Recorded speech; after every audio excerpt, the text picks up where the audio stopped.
All right. So basically, we talk about the process, and I'm going to basically talk about the market, because the first thing you really need to know when you enter a market and you decide if you want to rent or buy is that you want to decide what market that you are buying in.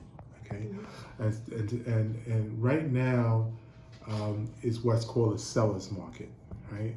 And you ever heard of that before? Seller's market. Seller's market is really when there's no inventory. There's not that many houses for sale. And you may, disagree with me. You say, oh, well, there's plenty of houses. I look at Zillow. I'm driving around. I see houses being built, and I see all these different aspects, houses everywhere.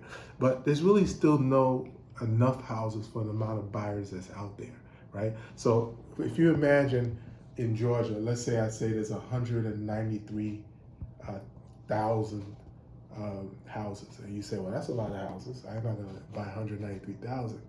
So if it's 193,000, and you say, I want to live in, what do you say? You live in Duluth, and you say, I want to live in Duluth. It comes from 193 to maybe 500, and that's how real estate is.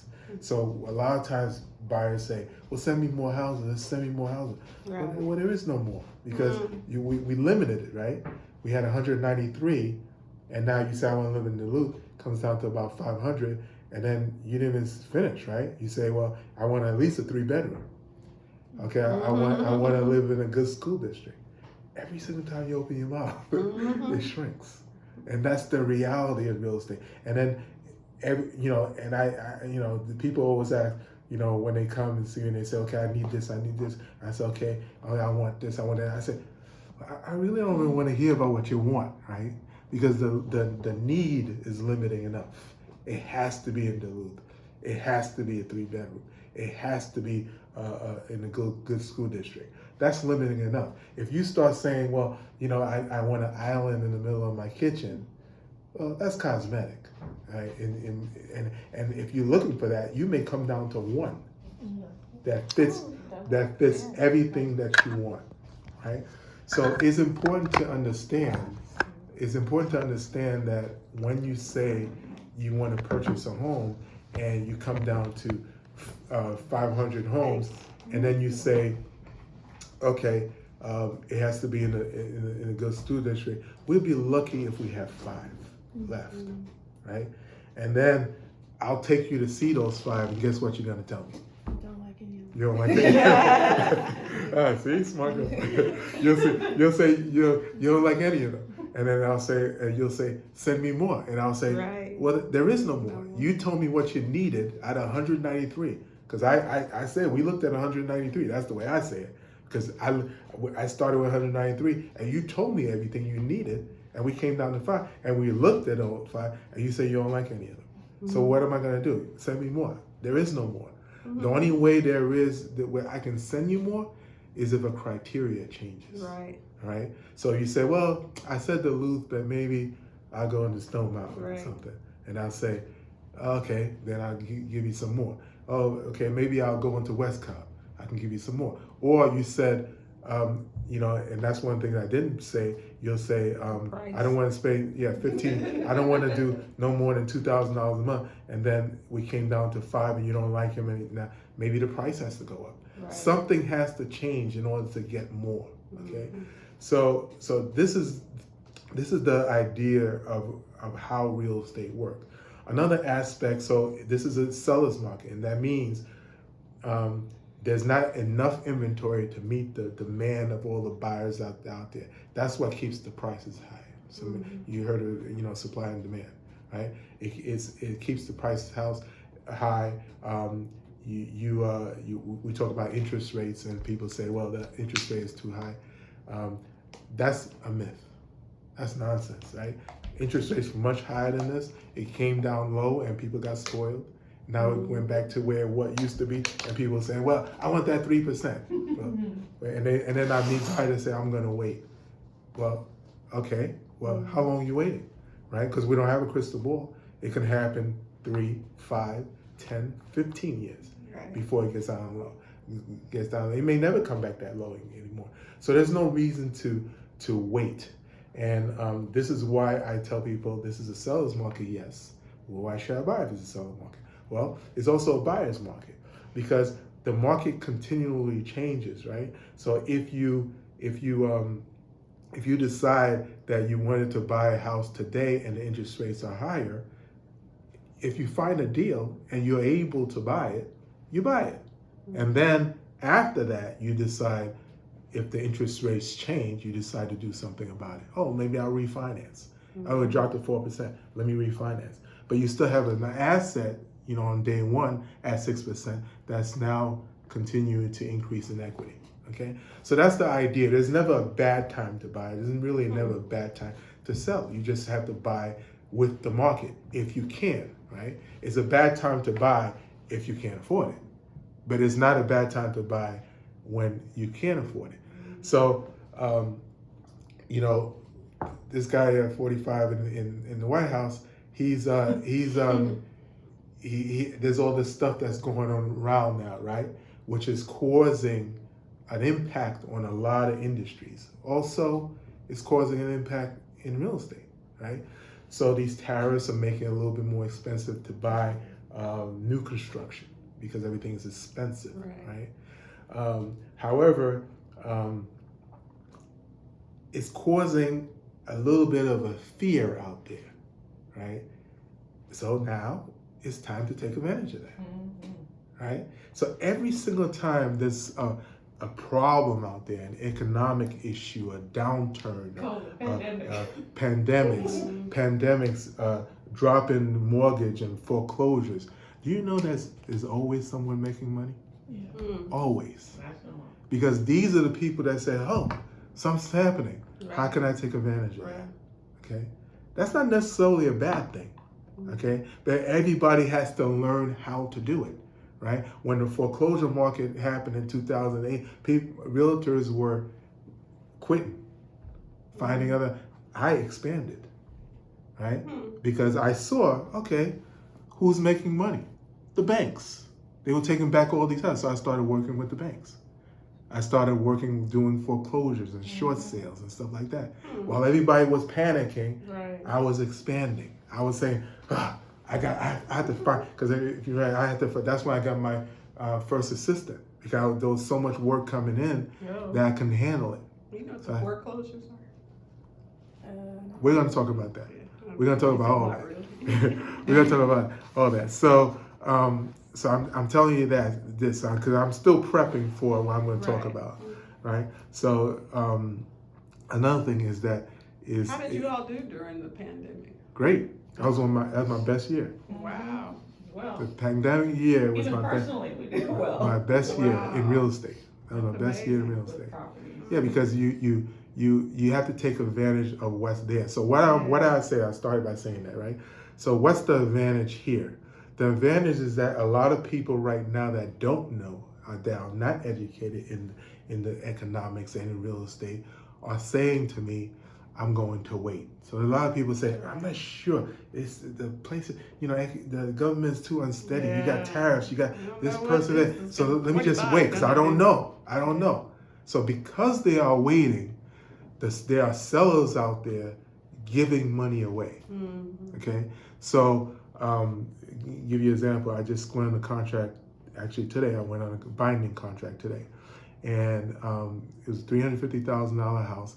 And the buyers were getting kicked out of their rental houses, not because they did anything bad, is because the seller has to sell the house. So they asked the tenants to leave, and they gave them 60 days. So they came to me in a panic, and they started saying such and such.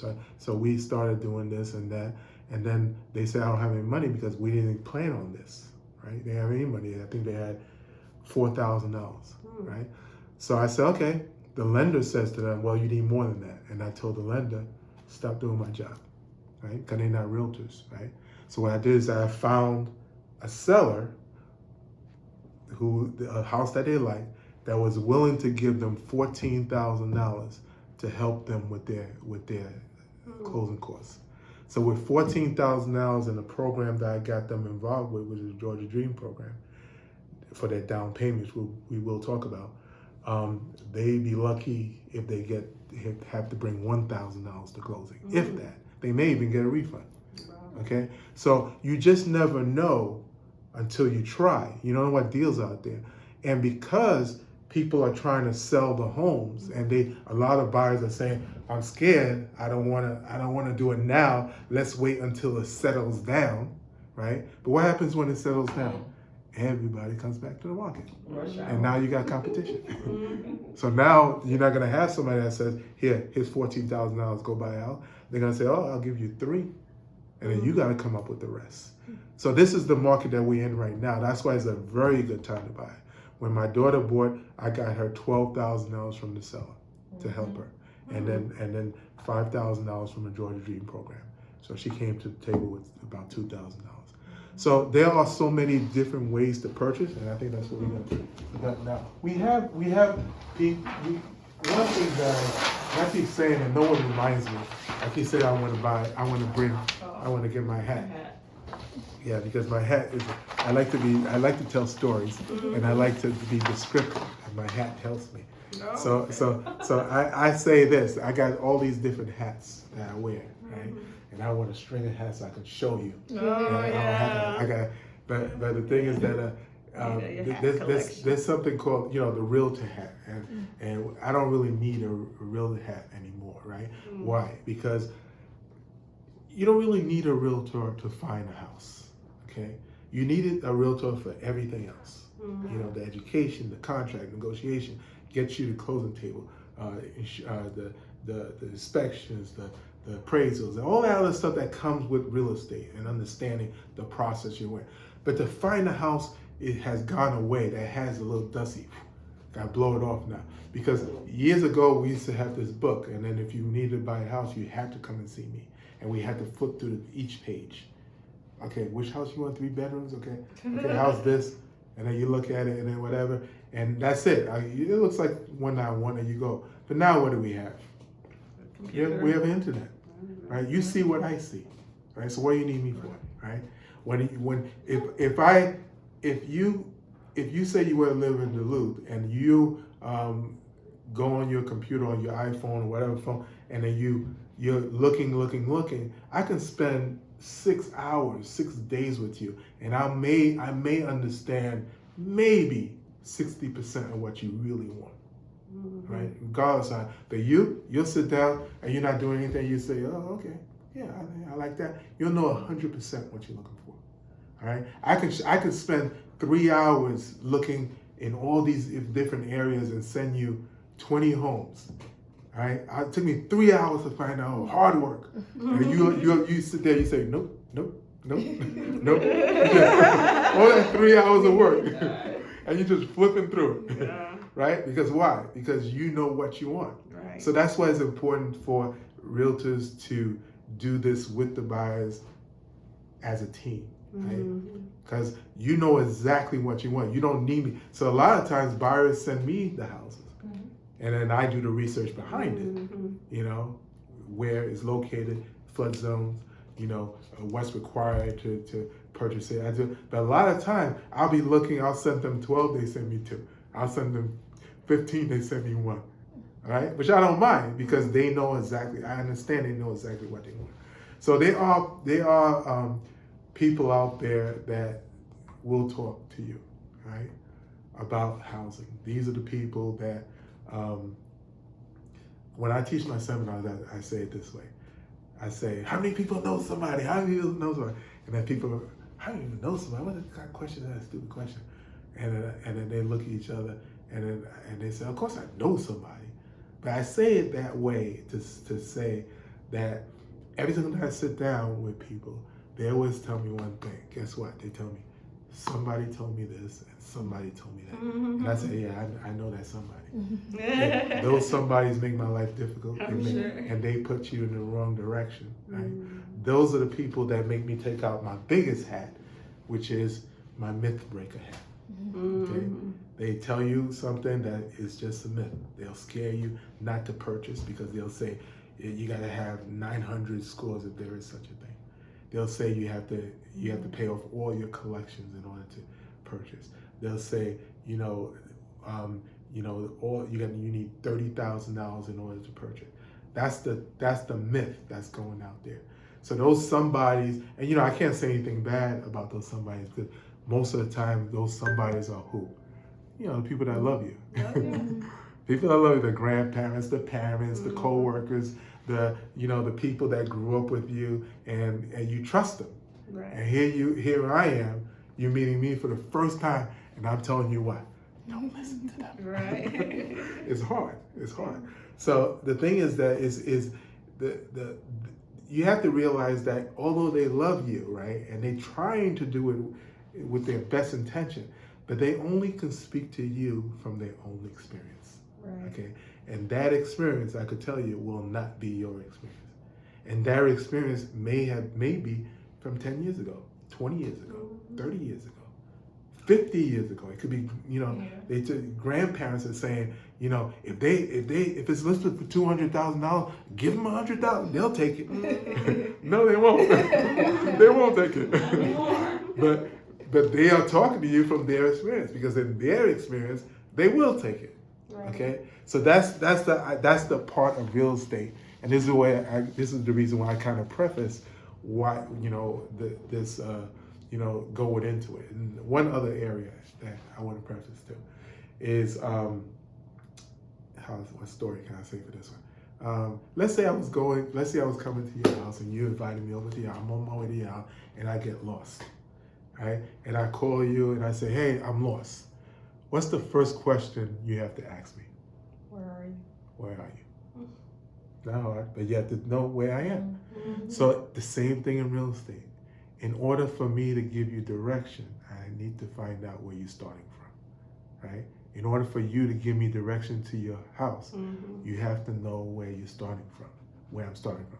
I can't just keep calling you, and I just can't call you. Just a little bit, not that much. Okay. But it's probably just because I'm drinking the Kool-Aid. So, I just can't call you up and say, hey, I'm lost, give me direction. You say, okay, make a right. That doesn't work. You say, okay, where are you? Right? Yeah. The same. So I get a lot of people calling me and they say, hey, I was referred to you by such and such, and I want to buy a house. And they say, can you take me to see this? I said, no, I can't take you. And they said, why not? Aren't you a realtor? I said, yeah, but I don't know where you are. Yeah. And they said, what do you mean? I'm home. Right. And I said, no, that's not what I mean. I want to know where you are as far as your understanding in the process. Correct. I want to know where you are as far as where your credit score is. I want to know what kind of savings you have. I want to know if you talked to a lender yet, if you're already working with them. Have you done this before? I need to find out a picture of what your needs are so I can properly direct you, because everybody is different. Okay? Any questions so far? Fun discussion so far. So, He's rolling with you. all right. Yeah. So the first thing we're going to talk about is what's called down payment.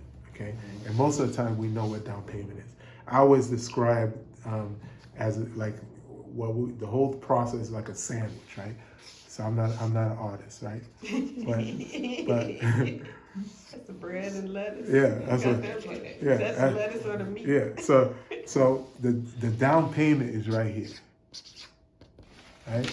You got the process in the middle, and then you got the closing costs. That's what makes my sandwich. Okay, so we'll discuss that. So there are so many different ways, and you probably heard of some of them. Conventional, FHA,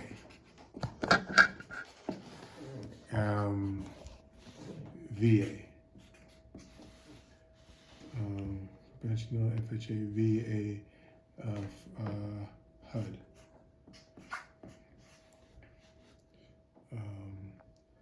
Fannie Mae,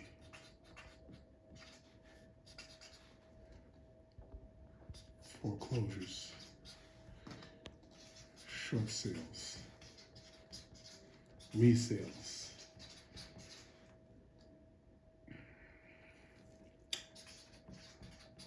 rent to own,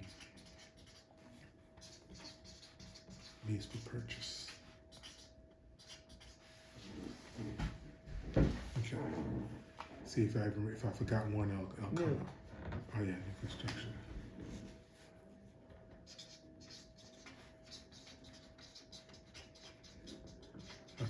So that's enough. But there's all these different ways to purchase homes, and most people only heard of one or two, right?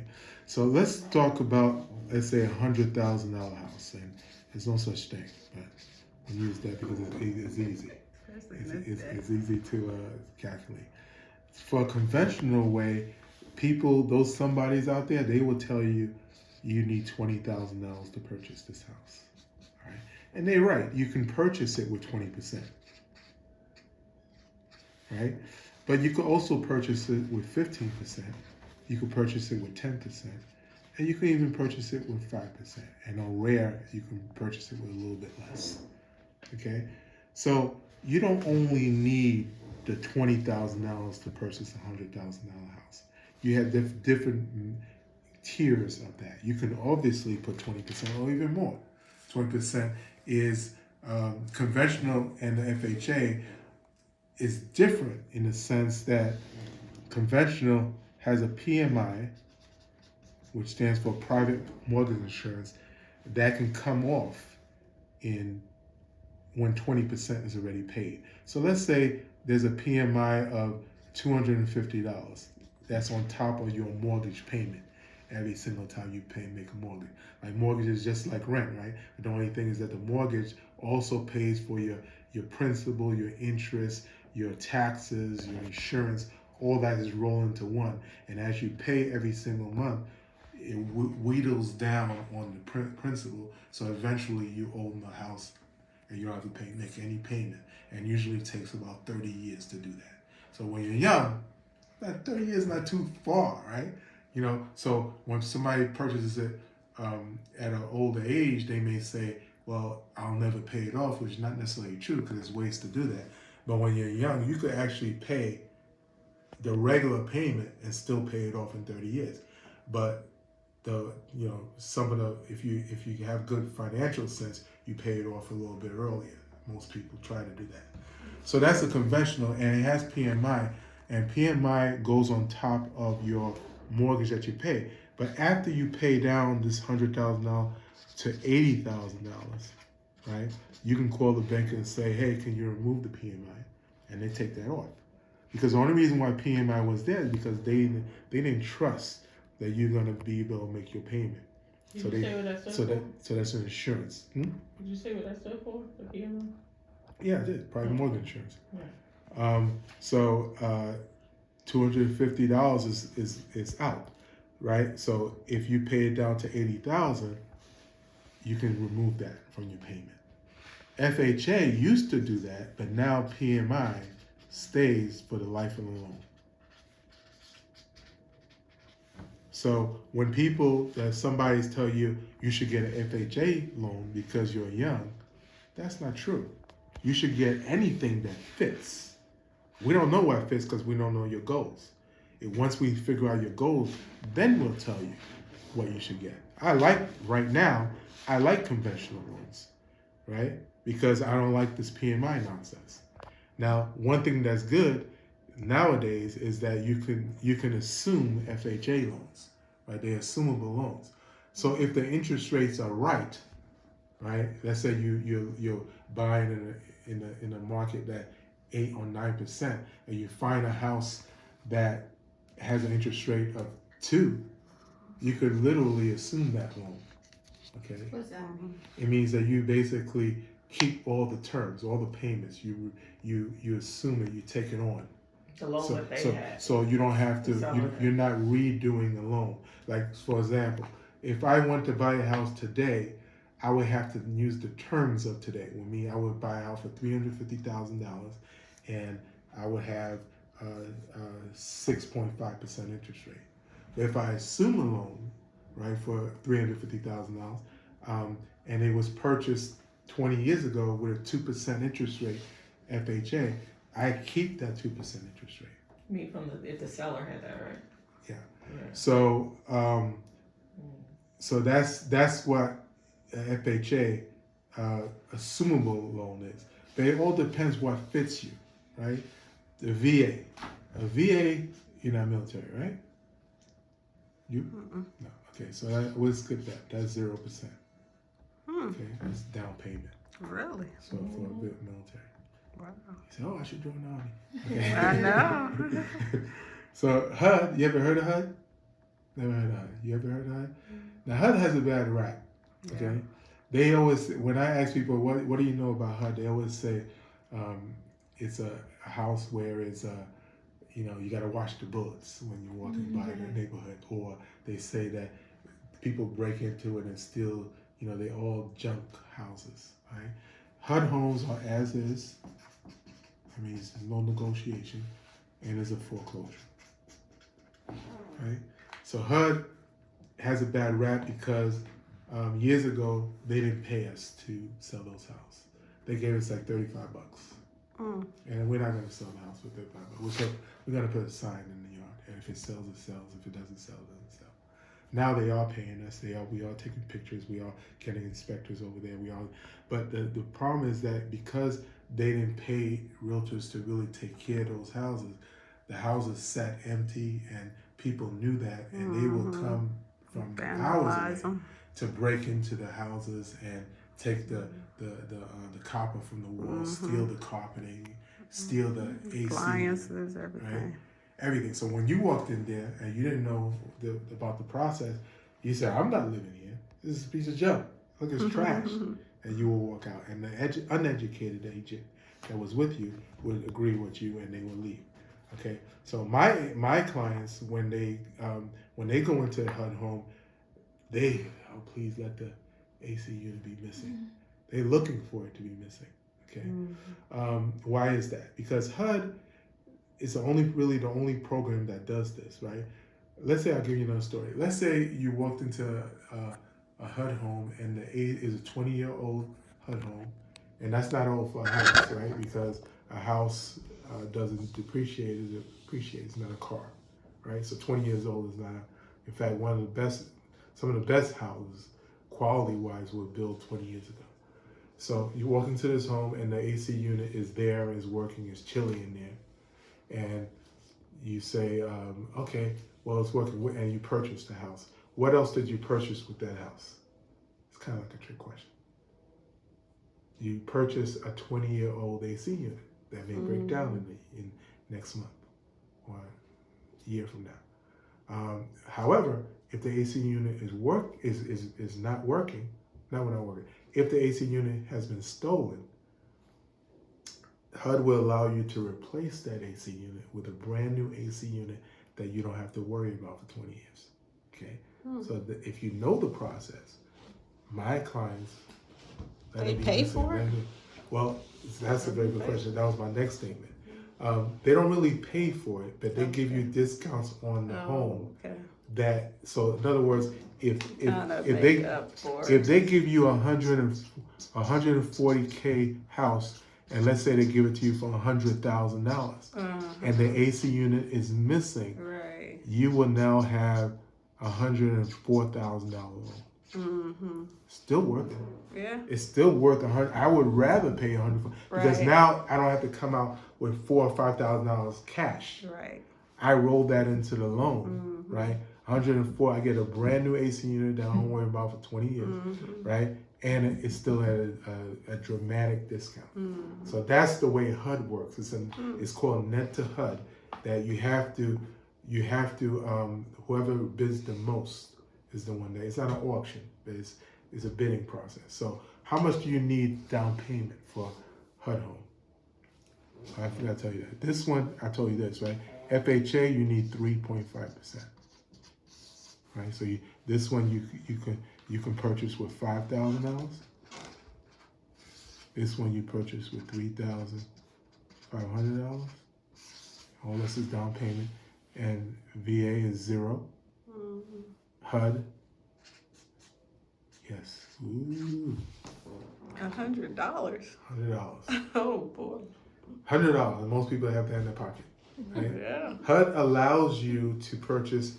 That's why they're very sought after. If you had enough of them. Yeah. Years ago, 2008, man, there was so many of them. 2009, really? So many of them. Now, because that was the foreclosure market. Yeah. They foreclosed so many. Now, it's not that big. So if you ever find a HUD home, you got to get more than 100. because it's a bidding process, because there's going to be so many people after it. Okay, but the minimum that you can purchase a HUD home down payment is $100. How does a house become a HUD home?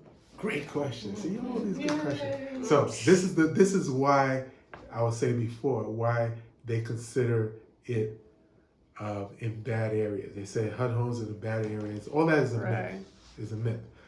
The how a home becomes a HUD home is that if it has an FHA loan attached to it.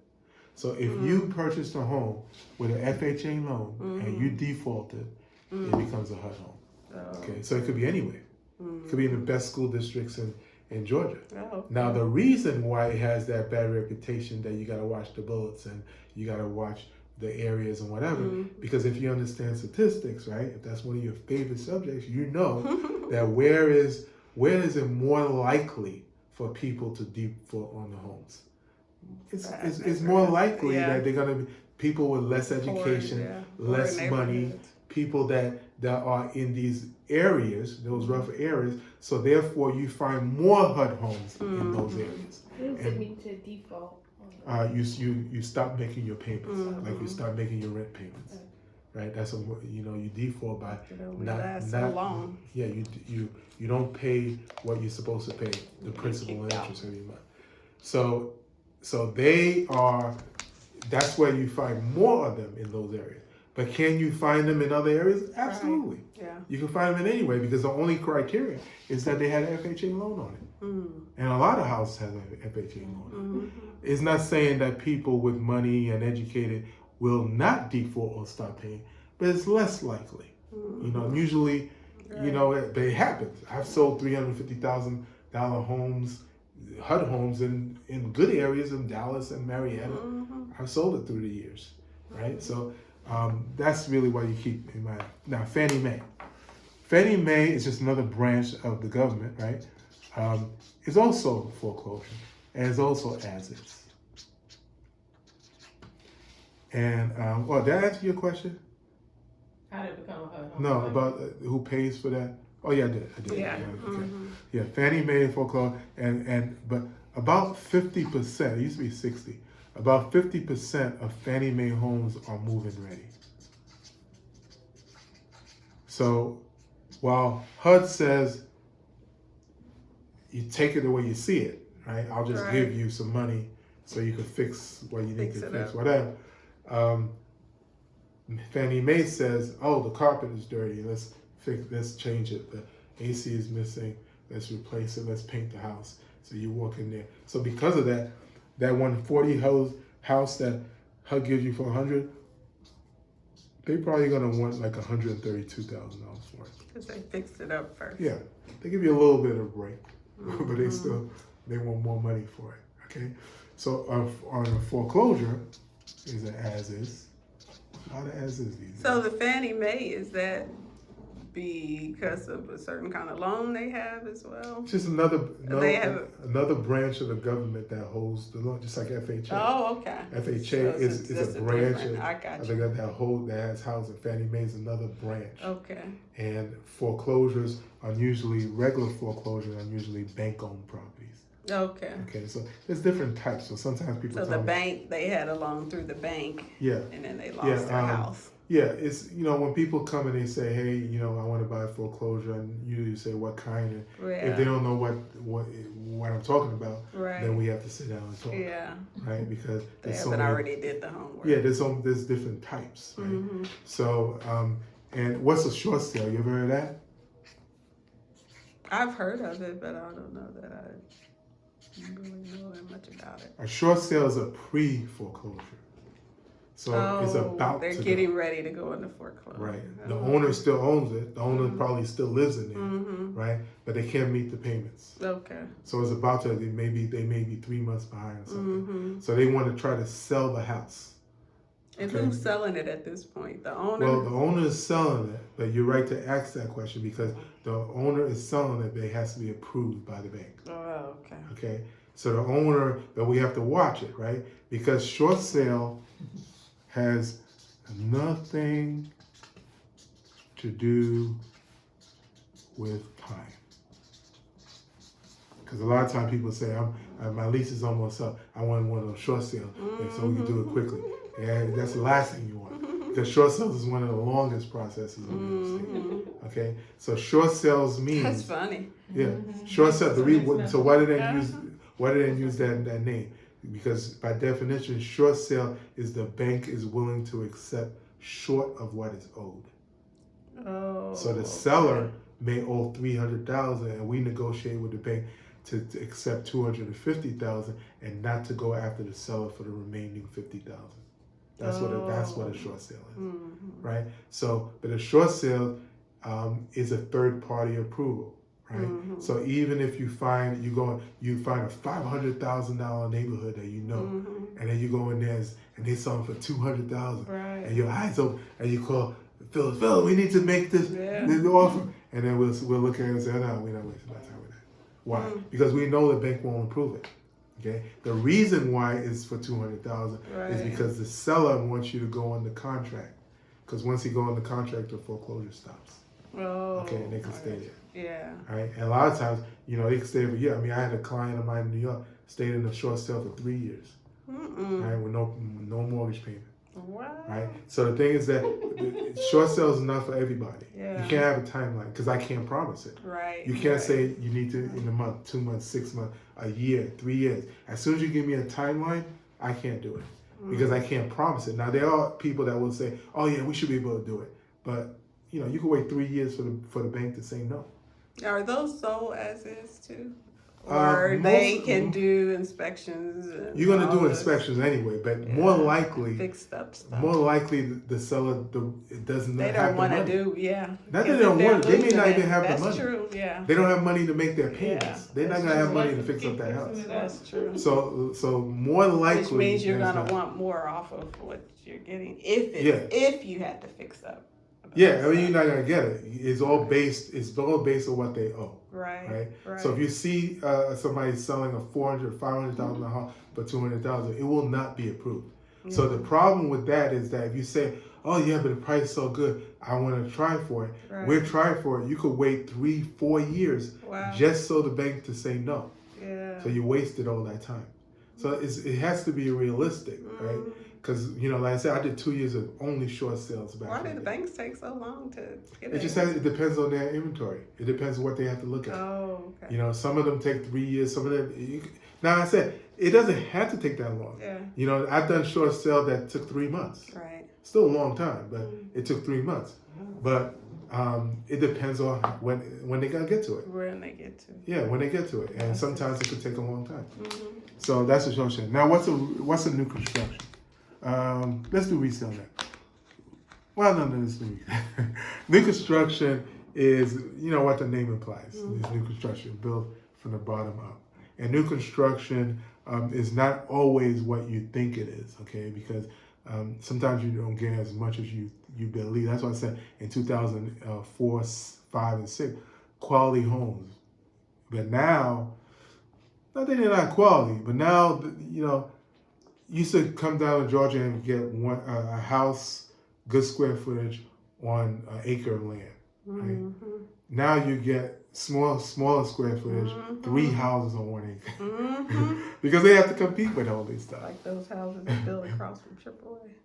Yeah, they have to compete. In order to compete, they have to, they're not making it dangerous, but the material, to me, is not. They got to cut somewhere. Yeah, something has been. Either they put 3 houses on next to each other.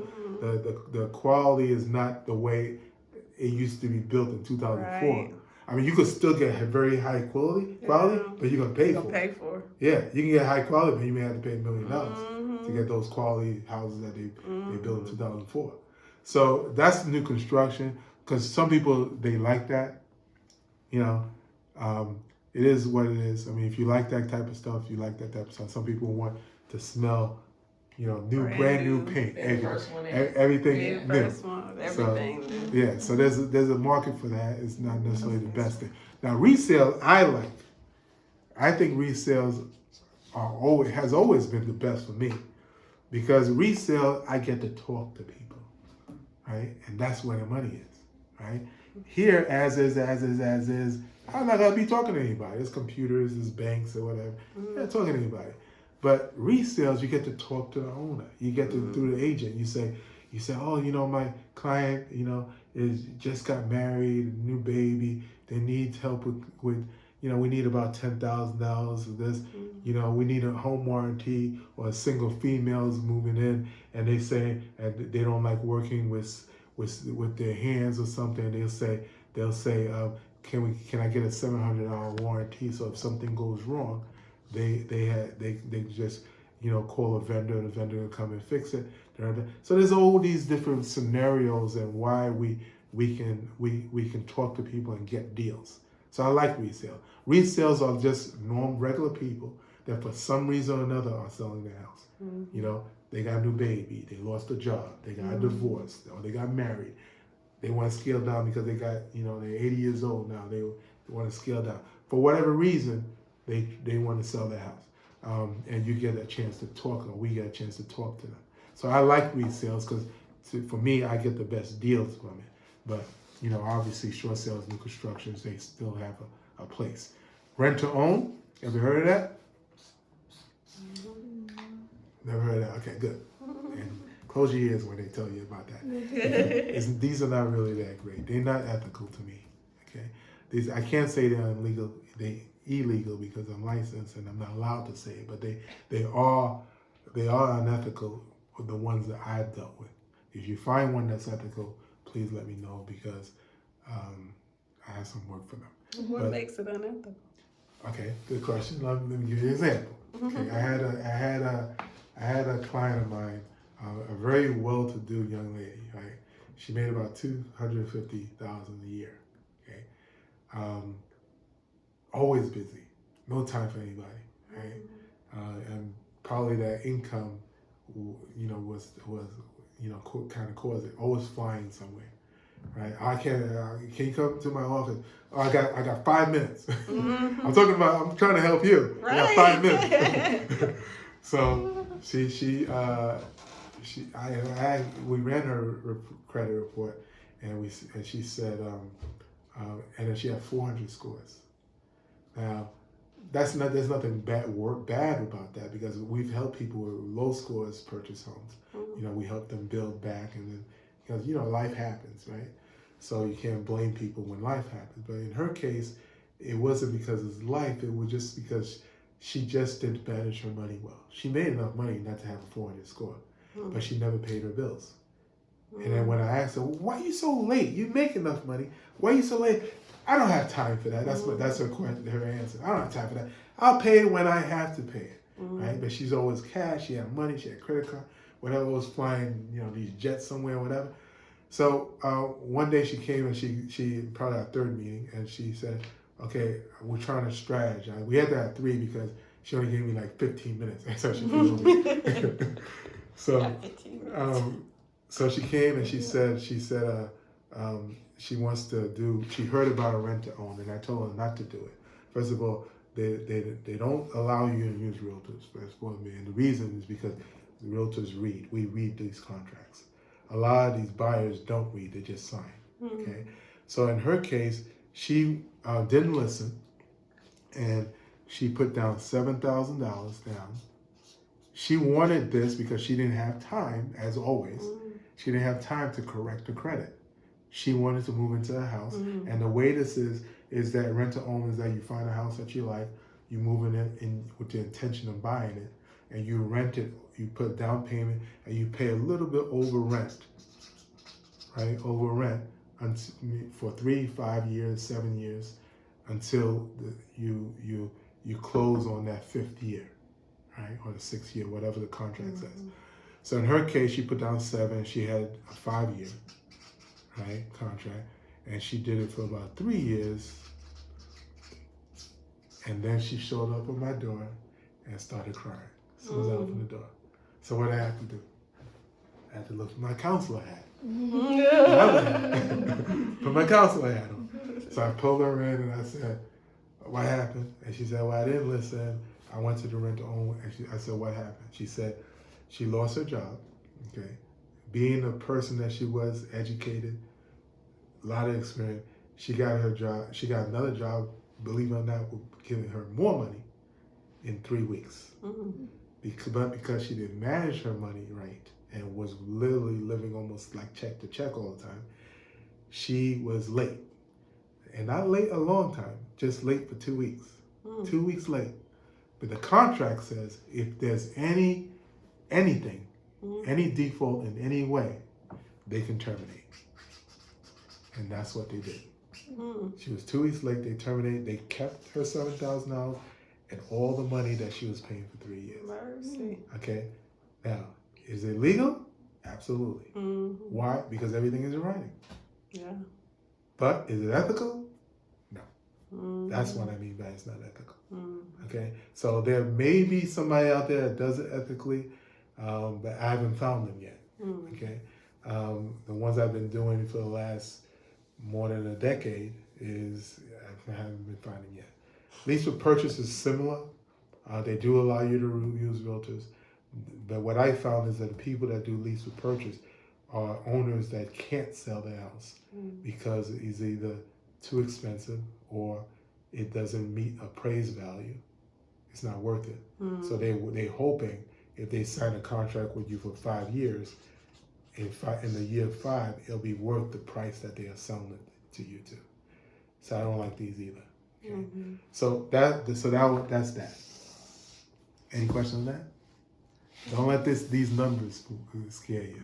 Okay? It can be scary because I have to give you blanket what it is, but we work with these numbers, and I gave you scenarios, right? With the client today, my daughter, same scenario. She went into it, same scenario, but still ended up paying $2,000 at closing. Okay, so then there is what I call upfront money. Upfront money is money that you need in your pocket before you start. Okay, otherwise there's no need to start. The first thing is what's called earnest money. And the reason why you really want this is needed on day one. The reason why you need it in your pocket is because, let's say it's Monday and you go look at a house and you see, oh, I love this house. This is my dream house. And I say, okay, let's write an offer. And you say to me, oh, I gotta wait till Friday till I get paid. It doesn't work. It doesn't work. It doesn't work in these markets. You can't wait on certain things when it's possible that you may fall in love with it. If you have it in your pocket, you say, oh, I love this house, we can write an offer that day. But if you have to wait till Friday, it's gonna be gone. Because more likely, if you love it, somebody will love it too. The old adage of let me sleep on it, right? Oh, yeah. It doesn't work. Yeah. It doesn't work. You have to know what you want, pray about what you want, and just come out and make offers on houses that you know or think is going to work. You have time these days to come out of it. You can sleep on it tomorrow. After. Put the offer in. Put the offer in and then sleep on it, right? And if something happens, because if you sleep on it on Tuesday, more likely somebody slept on it on Monday, and they're gonna make that decision, and you're gonna come up wake up on Wednesday morning, and you're gonna say, okay, I want the house, but the person that slept on it on Monday bought it already on Tuesday. So it's better you see what you like, and you make offers, right? And if you decide, because we write into the contract time. So I write into the contract, I want 7 days, call it a due diligence period, right? Where you can bring whoever you want, inspectors, family over, whatever you want to do to check out the house and decide, do I really want to? And if the answer is yes, you're already in the contract. But if the answer is no, you have an opportunity to pull out of it and not lose anything. Okay? Because a lot of times people see stuff. I mean, there's all kind of realtors that's looking for their people that they're shopping for. Because that happened to us when we were selling our house in Dallas, and we put it on the market. The day that it went on the market, and I guess the agents or whoever saw that it went on the market, we had one lady, she wanted to come immediately. She saw it. She definitely decided, oh, yeah, this is what I want. But then she wanted to wait Yeah. to talk to whoever about it the next day. But then another lady came. And was like, exactly. "Oh, That's exactly. I want it. I'll Just like pay your full price." Yeah, So yeah. it was But like, that- okay, so we're so not gonna that- wait for ma'am. So I could use that story. Exactly. That's right. Because that's exactly what I mean. Right. When you wait, now if she had put the offer in and you guys had accepted it, she Yes. still would have had like 7 days to change her mind. Yeah. Or 5 days, whatever is in the contract. At least. Right. Because most agents write those things in the contract anyway. Mm-hmm. But people have always, and this is the old time, the way it used to be. You know, when houses used to sit in the market for like 6 months. Yeah. Right? Remember those days that it stayed on the market for 6 months. So you saw a house. Plenty of time. Yeah, you saw a house on Monday. Yeah, I'll wait a couple of weeks and see if anything comes up. And the house is still sitting there. It doesn't happen anymore like that. There's not enough inventory. So if the house goes on the market on Monday, it probably be sold by Friday. Okay. That's Right. real. Yeah. So you have to do it. So earnest money, and you may have heard about earnest money. Earnest money is good faith money. Okay, Mr. Seller, I love your house. And they came to you and say, I love your house. I don't want you to sell it. I want you to take it off the market. I want to put an offer in. And to prove that I am a good person, I'm going to give you 1K, 2K, 3K, 4K, maybe even 10K to keep it off the market and wait for about 30, 40 days until I buy it. And the seller said, okay, well, if you're willing to risk $10,000 of your money or $5,000, of course I'll take it off the market. But you did all this in good faith, okay? So that if something were to happen, let's say you did an inspection, you saw the roof is leaking and the seller doesn't want to fix it, you say, okay, well, I want my money back. We're good. We did our good faith, okay? But sometimes, can you lose this money? So this is your money. You're not paying anybody, right? So if you gave 5K, it'll be held in what's called an escrow account, either a lawyer's escrow account or a broker's escrow account. So if you came to closing and you owed, let's say you owed $6,000, but you already have $5,000 in as earnest money, you only bring $1,000. So $5,000 is credited to you. Okay, so you don't lose it. It's just being held. Okay, but if there's good faith, there's what? There's bad faith, right? And if you operate in bad faith, you can lose that. And what's an example of that? Mr. Seller, same story. Mr. Seller, I love your house. I'm going to give you $5,000, and I don't want you to sell to anybody. And in 30 days or 40 days, I'm going to buy your house. And the seller says, okay, no problem. I take it off the market. I'm not offering no more showings. You can get your loan process going and everything. And then 30, 35 days comes, and then you say, you know what? I changed my mind. Right. That's bad faith. Because now the seller has lost like 35 days of potential buyers because you said you're going to buy it. So that's written in the contract, and you lose your $5,000. We had that too. Yeah. There was a couple, they ended up deciding they were going to get divorced after they had paid their earnest money and stuff. And we had another couple that wanted the house too, like the next day they wanted it. And then the ones, we were like, well, let's help our people. They were the first ones. Let's give them a chance. Then they kept him on around. Then they lost their earnest money. And the other couple that came in bought the house like that. Yeah, you gotta at least have a fairly good idea of what you want. Yeah. You can't really just say, oh, I don't care. Right. Just get me on the contract because my eyes closed. Because as soon as you open your eyes, it may be different than what you have. So have an idea. If you know the area, generally it's gonna be a 3-bedroom, 2-bath home, at least 1,500 square feet. That's a good idea. But the wrong thing to do is to put offers on houses and then keep looking. Right. Yeah. Because it's always something that's gonna always it's gonna be better. seem to be better. It's gonna seem, and I've had that a lot too. I've had people go under contract with one house, and they keep looking. They don't listen. They keep looking. They find something better. They call me and they say, "Can you cancel this one? Because I like this one." I said, "This is a bird in the hand. You said you love this one. Yeah, but this one seems a little bit better." So they tell me to cancel this one, and we go after this one, and we don't get it.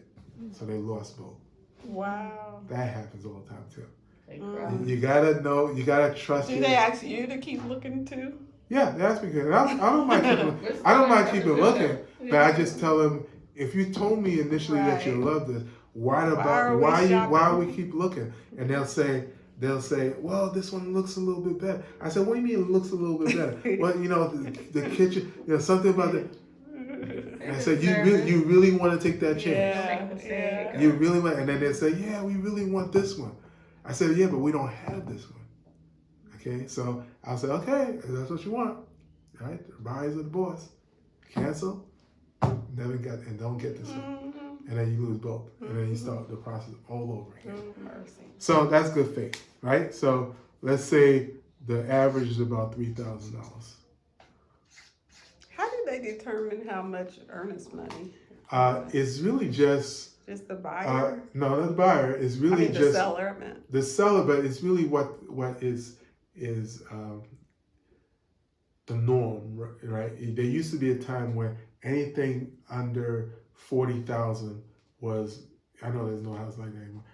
40,000 was $500, and then it became that for every house they gave 1,000. Now the norm is you give 1% of whatever the price of the house is. So the house is $350. You're gonna give your $3,500.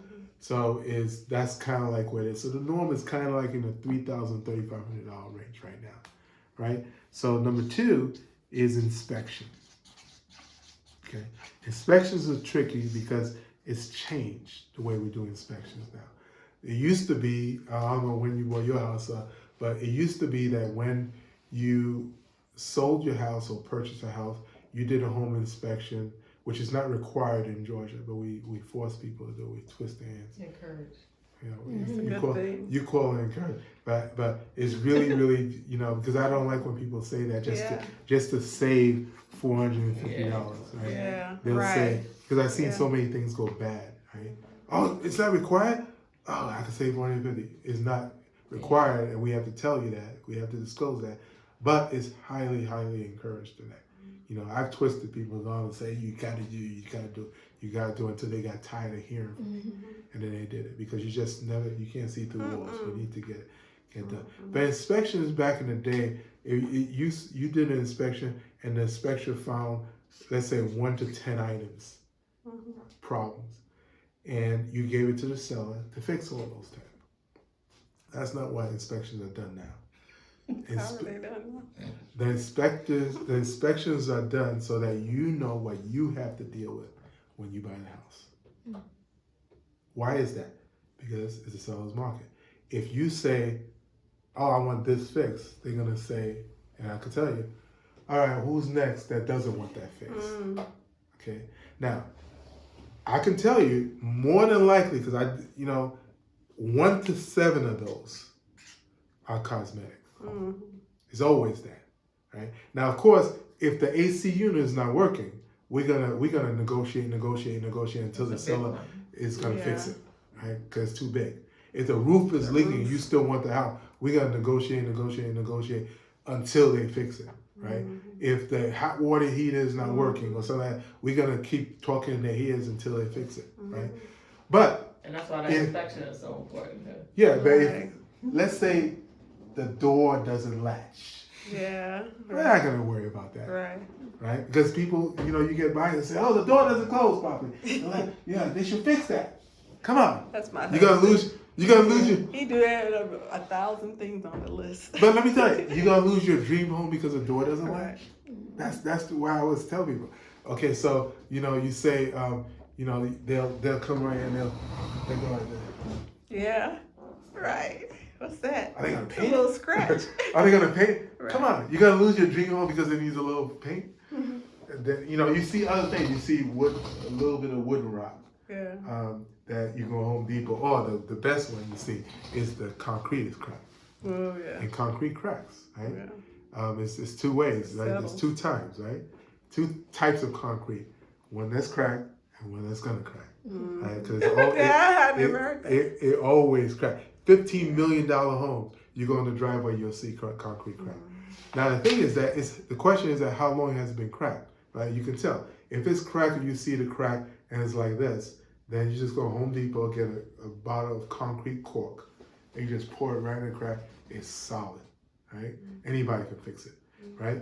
But if it's been cracked a long time, what happens is that the water penetrates and the water expands and contract, and over time, it goes like that, and it becomes a trip hazard.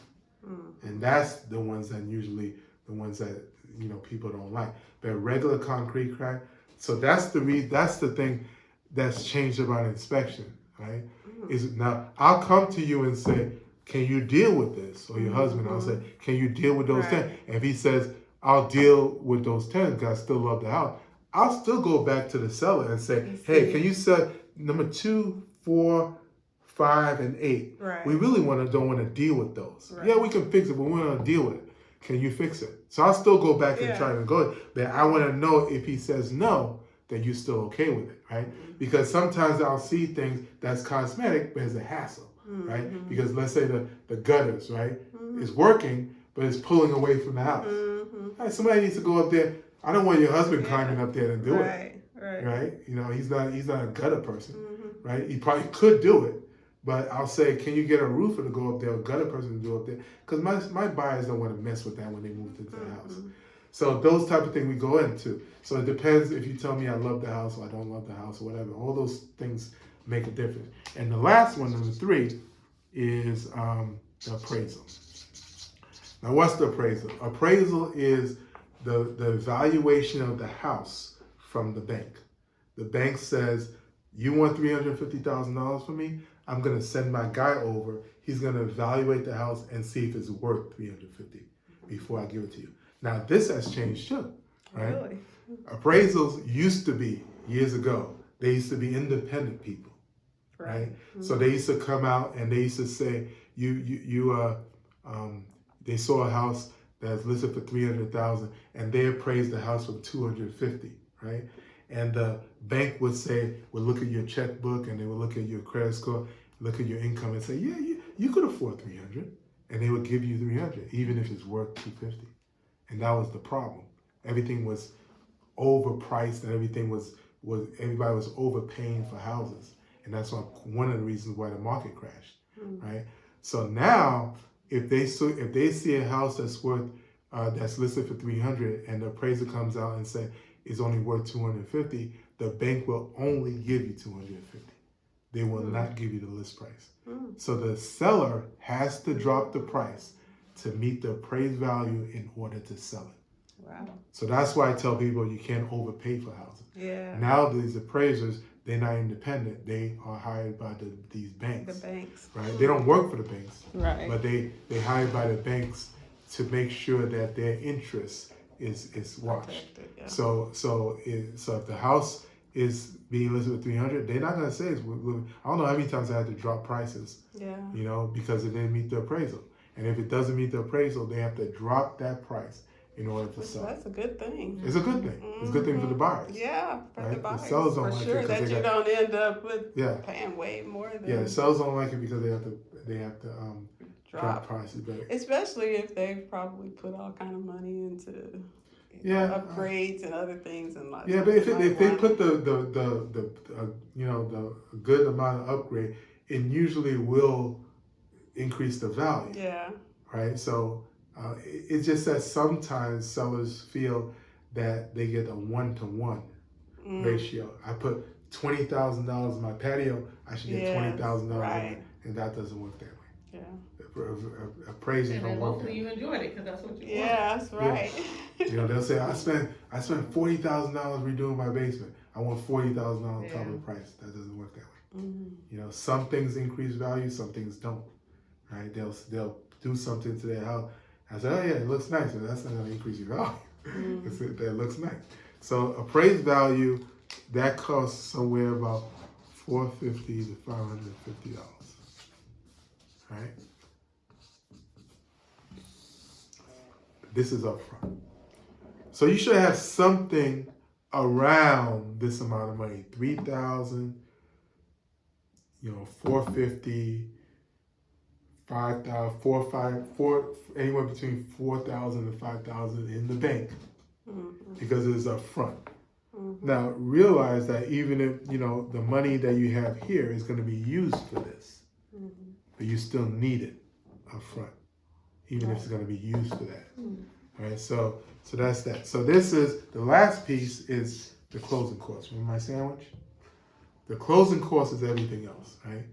It's all that could be for, let's say, a $350,000 house. Closing costs could be $13,000.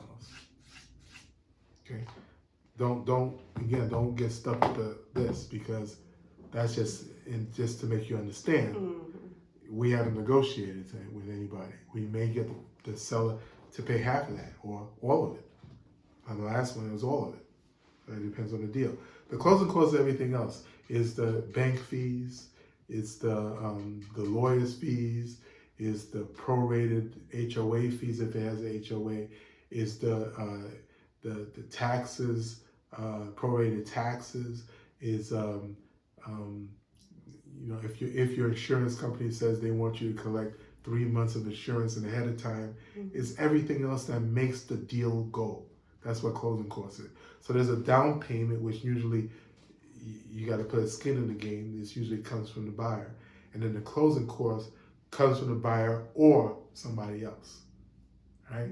So if you say, so it all depends on the deal, and it all depends on who's sitting in front of me, right?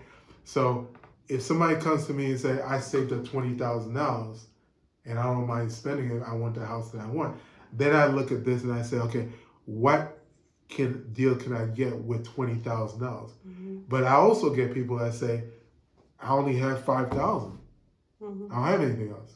And I have to look and say, okay, what can I do with $5,000? The house is not going to be doesn't have to cost $5,000, but I have to find that individual seller out there that's willing to pay a lot of money to help you close. Right.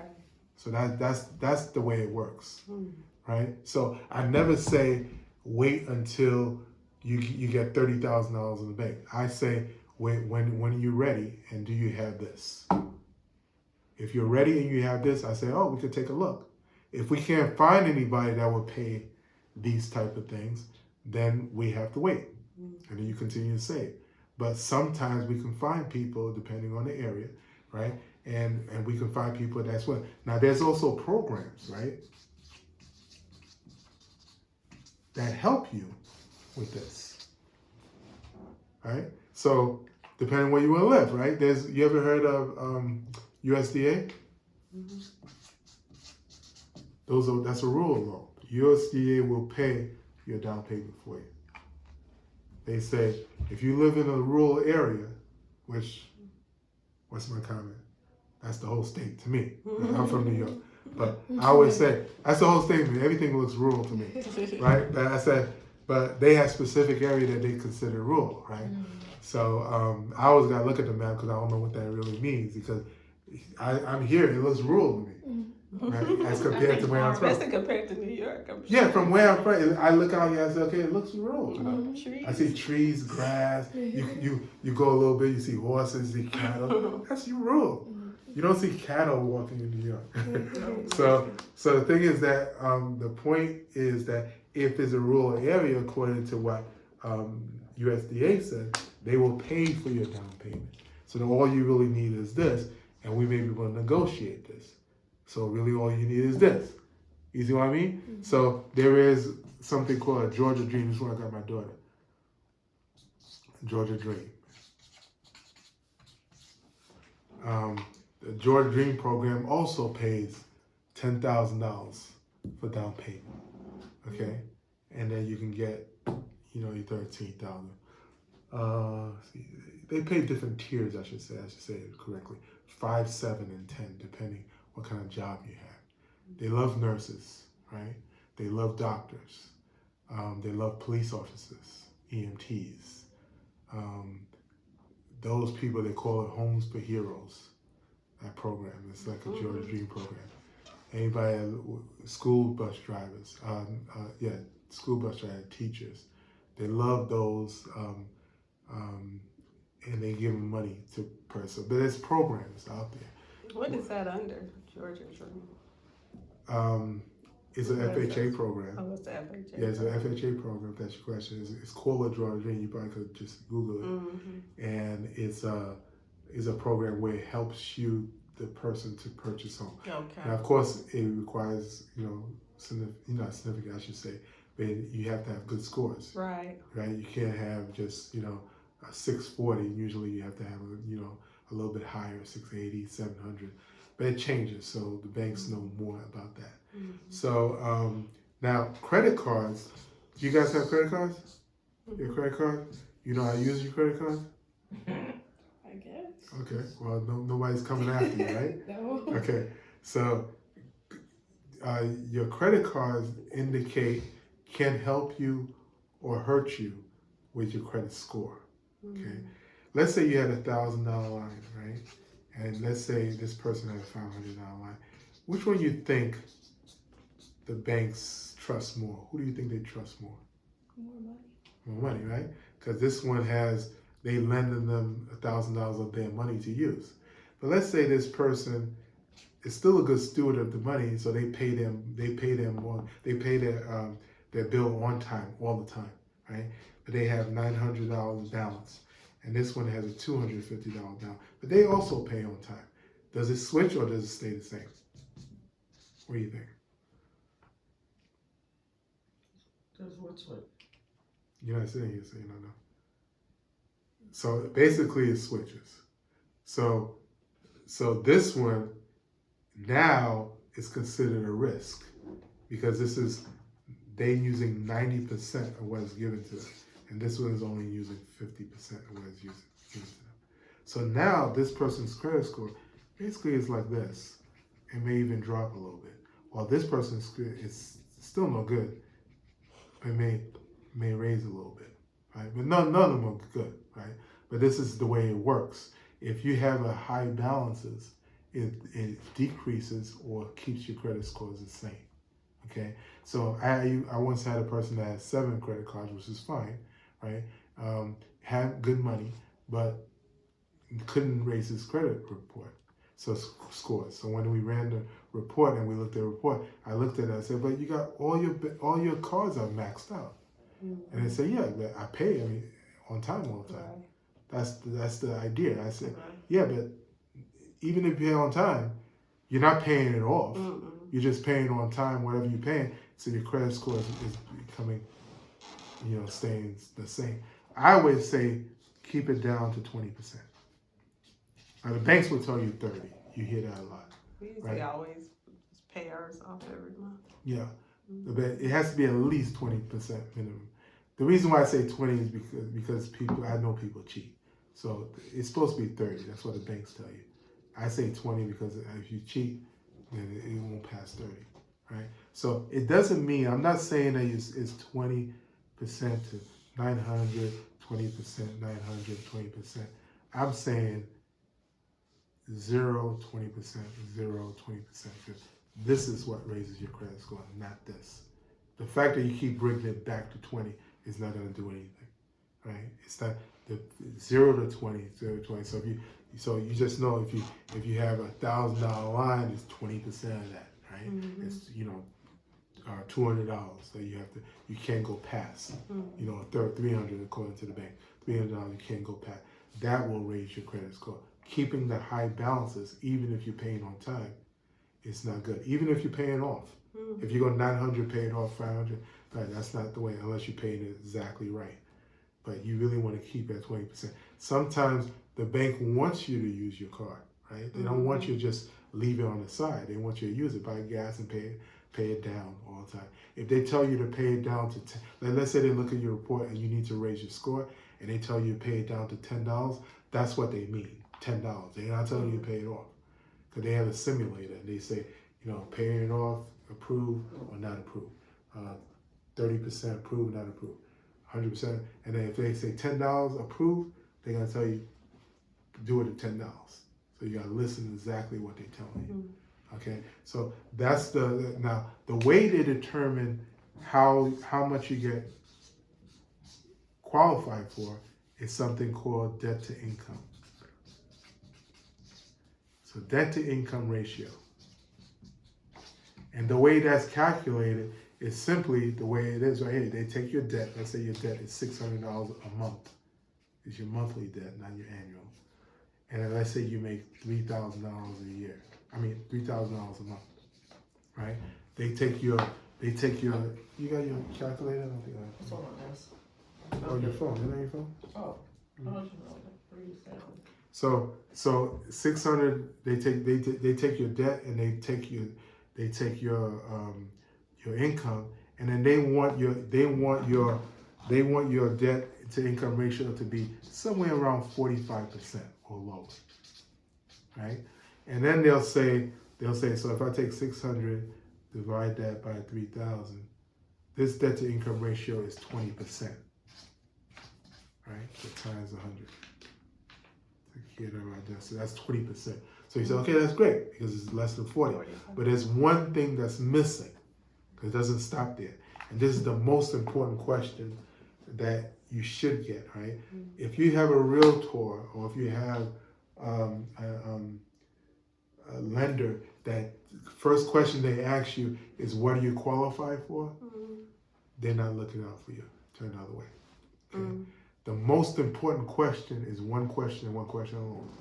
What are you comfortable in paying per month? That's the most important question, not what you qualify for. Mm-hmm. I have to have people at $800,000 they qualify for in my office. And I said, what are you comfortable in paying? $3,500 a month. That's not $800,000 home. Because they said, no, I don't need to live in big mansions. I want to fly places. I want to buy a new car every 2 years. I have a daughter that I'm raising. You don't know what their life is like. So the most important question is not where you qualify. Don't get excited when you go to your lender and they give you a $800,000 qualification. Yeah. Wow, $800,000, and you run out. And you say, I can afford the $800,000. No, that's on paper, and you can't afford it.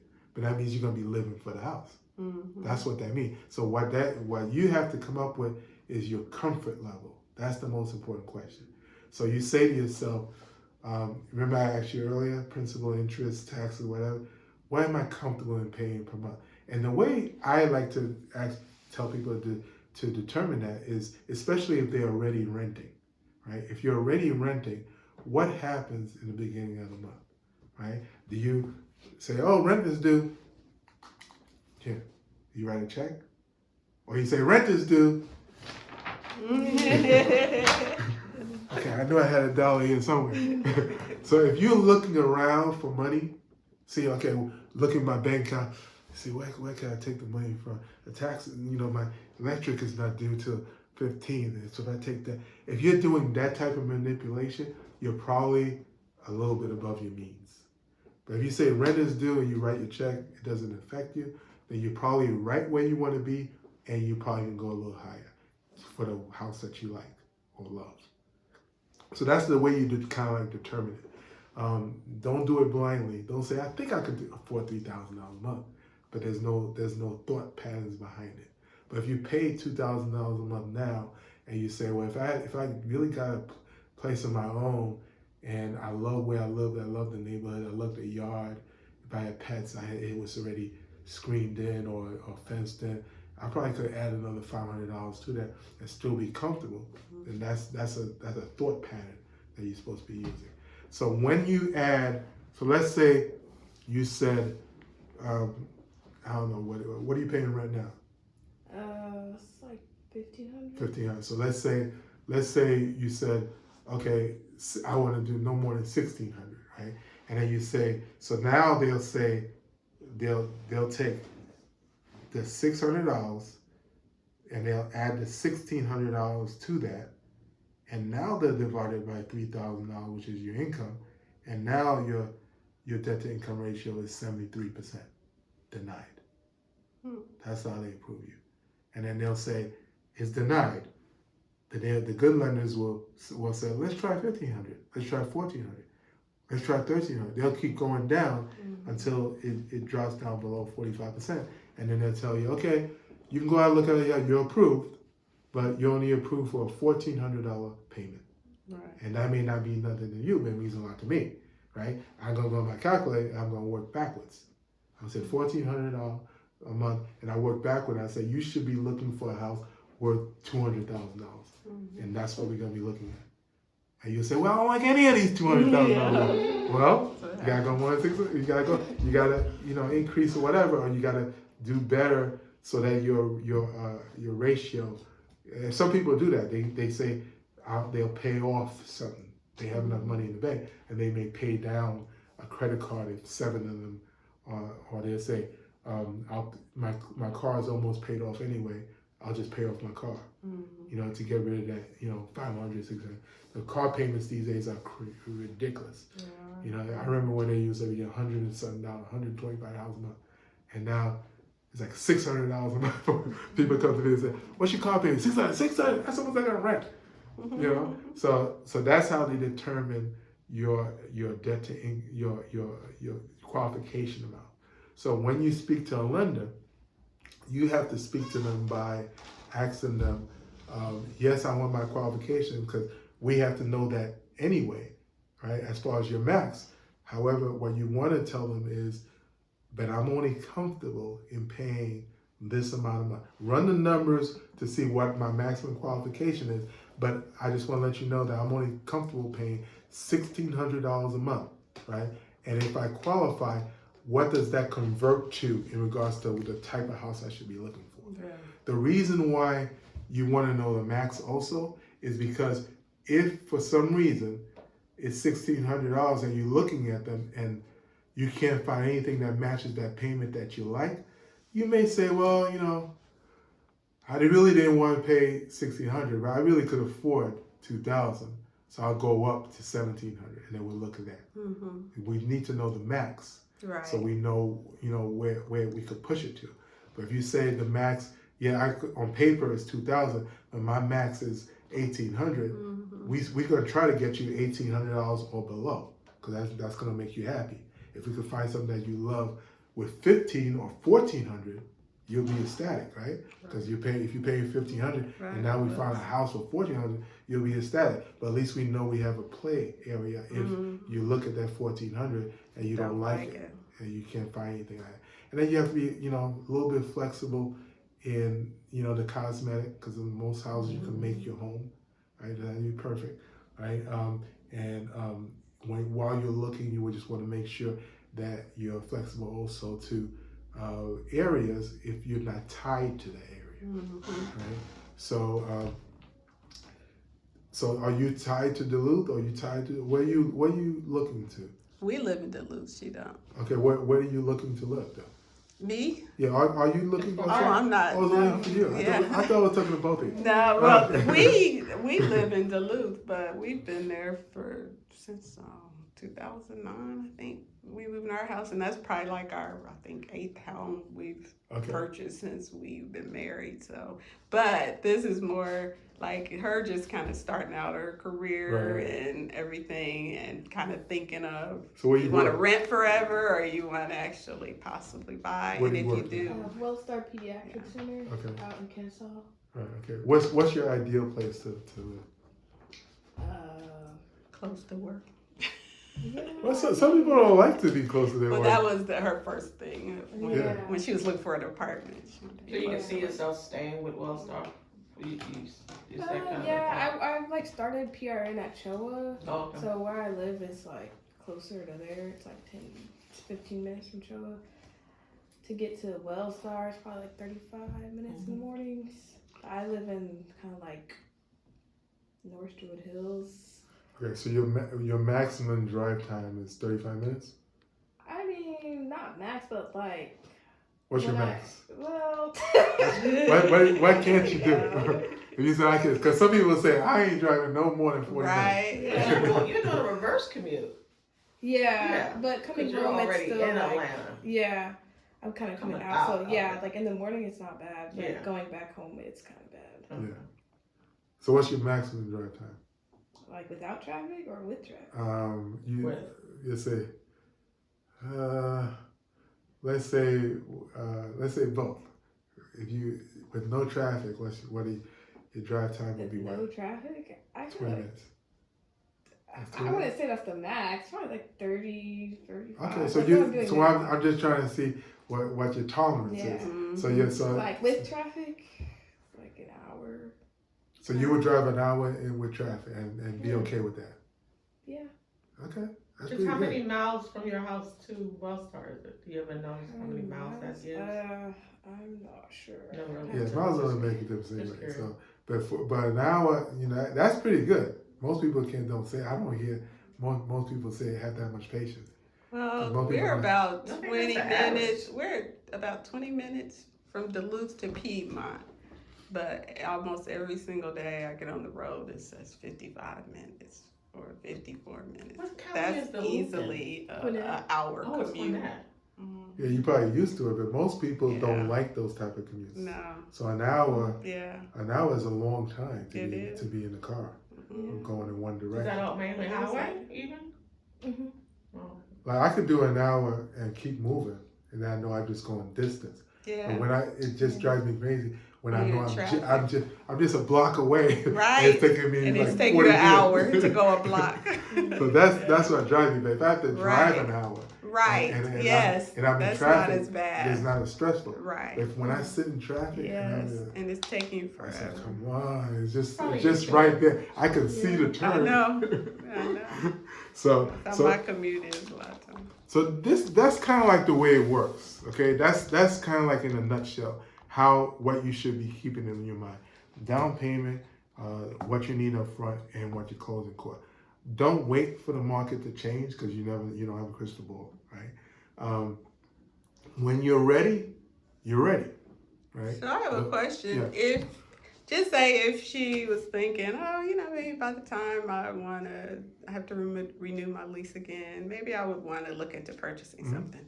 But if she has the upfront money, that she would need, do people usually try to get that and work on extra money to have to go toward a down payment before they're looking into purchasing a home? No, it's what people do. A lot of people would. If you speak to a lot of somebodies out there, 80% would probably say, yeah, you should wait. Yeah. Right. But only 20% know what they're doing. Same thing in real estate. Only 20% of us know what we're doing. Right. So what I say is that you may have to wait. Right. But if your lease is almost over and you want to purchase and you only have this, you try, because you never know until you try. Until we see the house, because I never know what seller I'm going to have in front of me. I may have the seller that's very, very cheap and says, no, I'll give her $1. Right.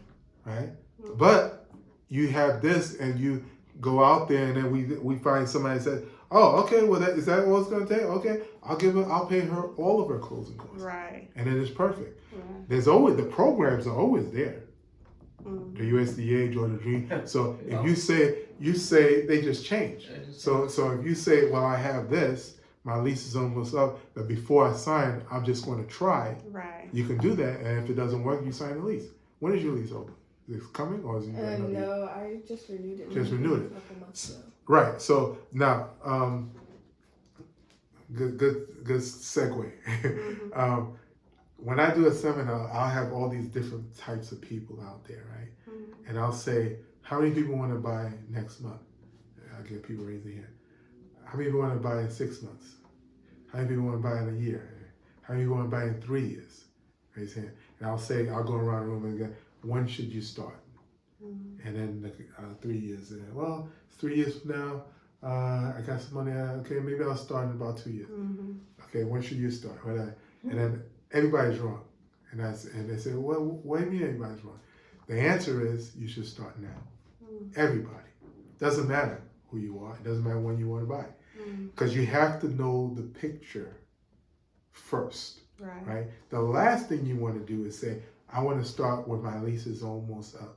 Right. And then we look at your report and you need another year. Yeah. Okay? But when you start now and you run the report and you see, okay, I'm good. That's the best case scenario. The lender will say, okay, you're good. You're doing exactly what you need to do. Keep on doing it. I'll see you in a year. That's the scenario you want. But you have to start now. You shouldn't wait. It doesn't matter how good you think you are. When my credit is good, I'm a good financial person, whatever. People get surprised.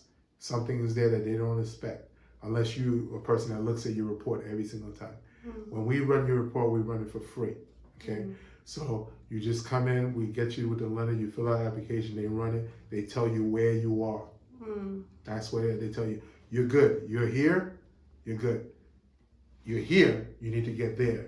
Yeah. Okay. So at least you kind of know. At least you know. And so it doesn't matter if you're buying a month from now or 3 years from now. Right. You know, even if I'm buying 3 years from now, if I know I'm doing good now, right. I can coast for the next 3 years. No one's gonna force you to buy a house. Right? Oh, yeah. It's just for your own knowledge right. that you know you've been doing a good job. You know where you are. So everybody starts now. Okay? Or if you need to change something. Yeah, if you need to change something, whatever. But the process, you know, is changed a lot for the people that have done it. You know, even like you say 8 That's hours. why I was saying, that's why I thought this would be good for her, because it's been that long since we bought homes, and we don't want to tell her, well, this is what you should or shouldn't do. You don't want to be a somebody. But I don't want to be the somebody, but for her to learn in this day and age. Yeah, I mean, again, like the process is kind of like the same. You still have the earnest money, you still got down payment, whatever. But the idea of the inspections and some of the other stuff that we deal with, and even some of the negotiation, has changed some, and it keeps on changing. There's going to be a time. It's going to be a time when it goes back to the way we used to do it back in the day, right? But for right now, it's changed. It's a good time. I mean, if I can scream it from the mountaintop and let people know and get them to believe me, that they think I'm just trying to make money. I'm telling you, I'm not. I'm not. It's the best. I mean, this is like my little ministry. You know, to help people. You know, and I always have people. I have a drawer in my office, and it says "Don't listen to me" on it, right? And these are all the people that don't listen to me. I put it. They don't listen. They always come back. I don't throw them out. They don't listen to me. I just put it in there. They don't listen. Just like that girl that came and with rent a home. She wasn't there for a while until she came back. So the thing is that because the people don't listen, and even if I tell them, okay, this is the time to buy, because I'm an investor. I've been buying houses since I don't know when, 27 years old. All right. So when I came to Georgia, I didn't have no houses. I got like 10 of them now in Georgia. I got commercial properties. I have houses, rentals. I just got houses because they come across my desk, and I say, wow. That's a deal. And then I call by and I say, hey, this is a deal. And they said, no, we don't want it. We want to wait. I said, okay, well, let me figure out how I'm going to. Let me see how figure out how I'm going to. Y'all want one of these? Yeah, I said, let me figure out how I'm going to buy one. It's true. You know, the thing is that this is the key thing about real estate. This is the real estate. If you understand it, is like the best investment, right? It beats stocks, it beats 401ks, it beats all that stuff. So the thing is that the key thing about real estate, and I tell this story a lot too. Like when Phyllis wanted to buy a brand new car, she wanted a Murano, right? And we went to the dealership and we sat down and hopefully you get this, because it's good when the young people get it, because if they get it right away, they can use it. Because if I was her age, let me tell you, I know what I knew now. I know you heard that before, but I'm telling you, she wants a car. She wants a car. The car costs $48,000, right? So I go to the dealership and I sit down with the guy, and he says, okay, it's gonna cost $48,000. And do you want to put $48,000 cash? I said, no, I want the money to work for me, right? So we talked. He said, okay, well, we can bring the payments down to about $400 a month, okay, based on your credit score. Whatever. I said, okay, great, I'll be back. And when you say that, if you're a salesperson, you're not coming back. But I had every intention to come back. But what I did, all right, is that I went out and I bought a house. And people say, well, that doesn't make sense. You wanted to buy a car. Why'd you buy the house? Right? And I don't know if you're following me yet, but I bought the house because I don't want my life affected because of her car. Right? So what I did is that I bought a house. I rented it for about $1,200 a month. Right? The mortgage was, I don't know, maybe At the time, it was like $700 a month, right? So I took the extra rent, and I bought her car, right? So who paid for the car? The tenants. Renters, The whoever tenants renters were. the tenants are paying for her car. Yeah. How did that affect my life? It didn't affect my life at all. It just, I got a new house with another assets, and I'm collecting. I'm collecting rent to pay the mortgage, pay her car, and put $200 in my pocket every month. Right? That's investment. That's the power of real estate. Every single time I want something, I go buy a house. How many rental properties you have? I have, I got a total of 10. Do you ever have any problems with the tenants? Yeah, I'm not in real taking estate. care of? I'm in real estate. That's what I do. So I write letters if I have to, but usually I screen them well, and then they're usually pretty good. Maybe now and then life happens, Right. and then I have to write letters, and I gotta as long as they communicate with me, I could understand and say, okay, I'll give you another month, but you gotta give me $50, or okay, but if you don't pay me by this time, I'm gonna have to do an eviction. You know, I do. He's certified in property management. Yeah, I mean, I do okay. property management for other people, so I can do it Oh, myself. really? Okay. But I have residential and I have commercial properties too. So I have East Cobb commercial property. I own this building here. It's a downstairs. Yeah, I own downstairs. And I have a few residential properties. Mm-hmm. But that's a kind of logic, right, that people don't think about. Right. You can actually buy real estate, increase your net worth while you're buying other things. Mercy. Right? Yeah. So you want to buy, oh, you need a new car. Go home and tell your husband you need a new car, I know. right? And then say, but in order to buy a new car, let's buy a house. Buy a house first. Right? Get the mortgage. Make sure the mortgage is low enough that the monthly payment is going to give you excess above what the car is worth. You get a little money in your pocket, not much, $200 in my pocket. But I got an extra $400 to pay her her car. So really, every month the tenant is paying for her car, right? And then eventually the car is paid off, and now the tenant is paying me the extra $400 I used to pay for her. Now I got residual income that I'm not really working to do anything with. That's the power of real estate. I bought a house in New York for $160,000, held it for 10 years. It was $130,000 left. I sold it for $500,000. Could 401k do that? No. So every single time, I know when I met Phyllis, I tell her, let's just drain the 401k. Are you crazy? You know, whatever. This way. I said once you understand the what you can do with it, is you don't wait until it just gives you a certain amount of money at the end of your retirement when you understand how to invest. Correct. Because the stuff is there. Now, I used to do stocks, but I'm not a big fan of stocks. I think it's too volatile. They say, you gotta buy stocks on something you know. Well, you don't really know unless you're doing insider trading, right? So, but I love the idea of increasing your net worth, and at the same time purchasing what you want, and then it doesn't affect your life. And that's biblical too, Go out and purchase the land, go seize it, go get it. So how exactly does owning more property increase your net worth? Okay, because net worth is really assets, right?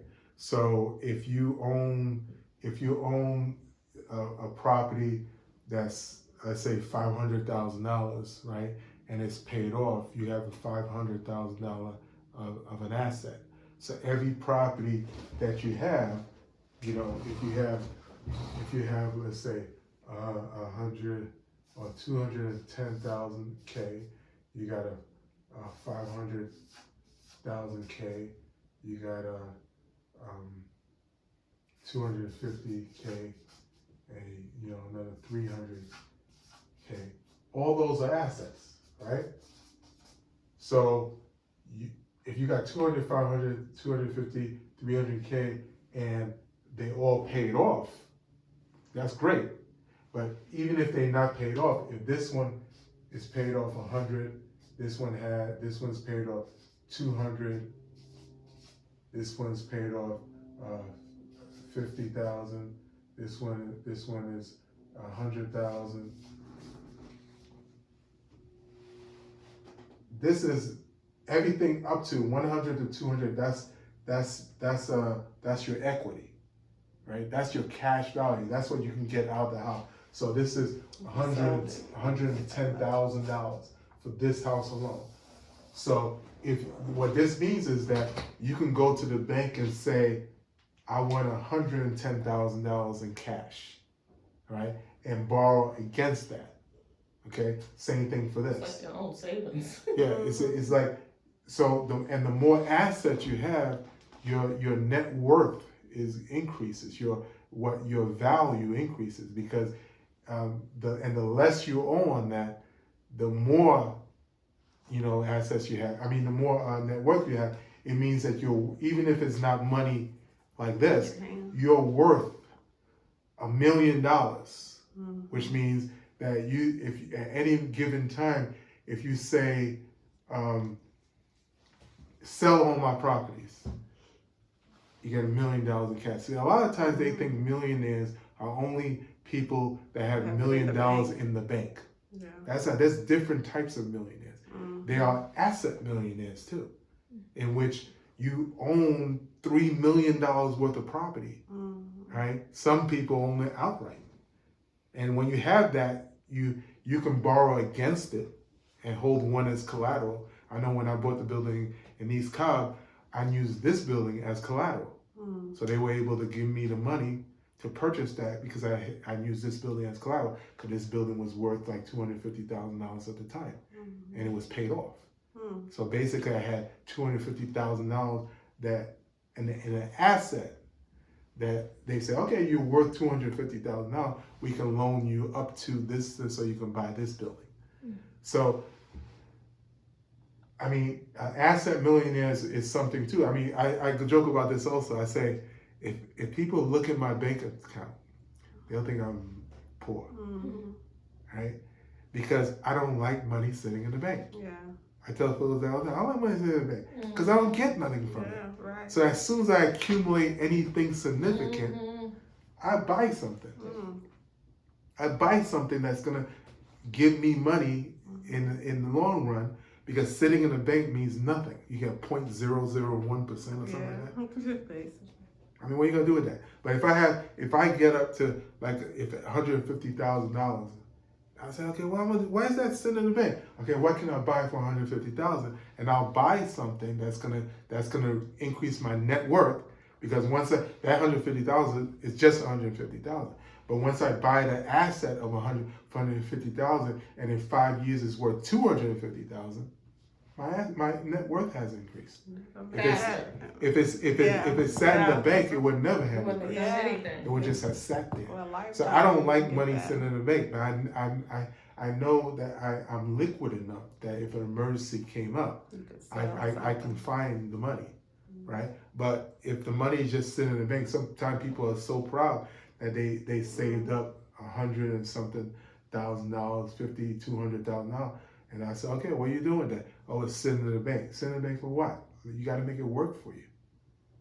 Sitting in the bank doesn't mean so. And if you like real estate, there's other vehicles, but I like real estate. So if you like real estate like I do, you'll buy real estate that's gonna make you money. Even if you purchase a piece of real estate, it's better the money sitting in an empty real estate house than sitting in the bank. Yeah. So if I bought a $250,000 house and I don't want to deal with tenants, and I just let the house sit for 5 years and cut the grass and everything like that, hire people to cut the grass, I just let it sit for 5 years. I can make more than let it sit in the bank. I can just resell it. Never had anybody live in it. Wow. $250,000, wait 5 years and sell it out. I probably can make $50,000, $60,000 or more, depending on the Or a whole new community built up around it. Everybody Right. want that lot. Yeah, that's the market. That's the power of real estate. And of course, sometimes real estate goes down and drops, but it's cyclical. So it goes like this. So you don't panic, right? So if you get a market to crash like it did in 2008, right? Somebody was making money, right? Some of the investors I was waiting for, we were buying houses for $40,000. Not me, but they were buying houses for $40,000. These houses are worth almost $300,000 today. And they just bought it for 40,000. Commercial properties too, right? Yeah, Same but thing? not as It low. was a little different. No, it's no different, but it affected the residential more so than More. commercial. So, I mean, that's just it. Once you understand that this process is you want to invest at least in yourself. Even if you didn't want to do this, you should invest in yourself so you're not paying another person's mortgage. You can always sell the house. So you need like what we talked about, how much you need to like the upfront costs and things like that. Yeah. Do you also calculate how much you would need to like basically stay in that house but not be living above your means because you have like like the additional costs and right. Like that's your comfort level, right? So your comfort, if you, let's say your comfort level was $1,600, I don't calculate electricity because you always pay electricity, right? I don't calculate gas, you always pay gas. So anything that's going to be probably different is that if you're not doing this yourself, there's going to be lawn care. It's going to be if something breaks, you have to do it instead of calling the landlord or whatever. There's warranty plans that kind of cover appliances that you can invest in yourself. I have that for most of my rental properties.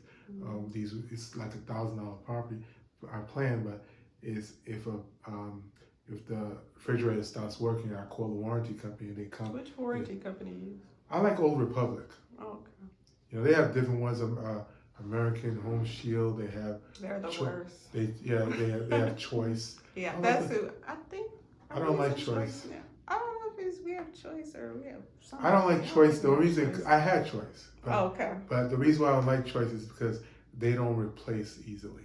Oh, okay. They want to repair everything. Yeah. And then once they decide that they want to replace, they give you the current value of the thing instead of just replacing it. Yeah, it should be like kind. I had a dishwasher that went bad, and I had Choice at the time. I called them. They tried to fix it 2 times, didn't work. Still went, and then they came and said, "Okay, it has to be replaced. We'll give you $300." Why? I know. Why am I getting $300? Yeah. But then when I went to Old Republic, I had a refrigerator problem. They came, they assessed it the same day. They said, "No, you got to replace it." They gave me $3,500 for a new refrigerator. Wow. Now, of course, I bought I added to it, right?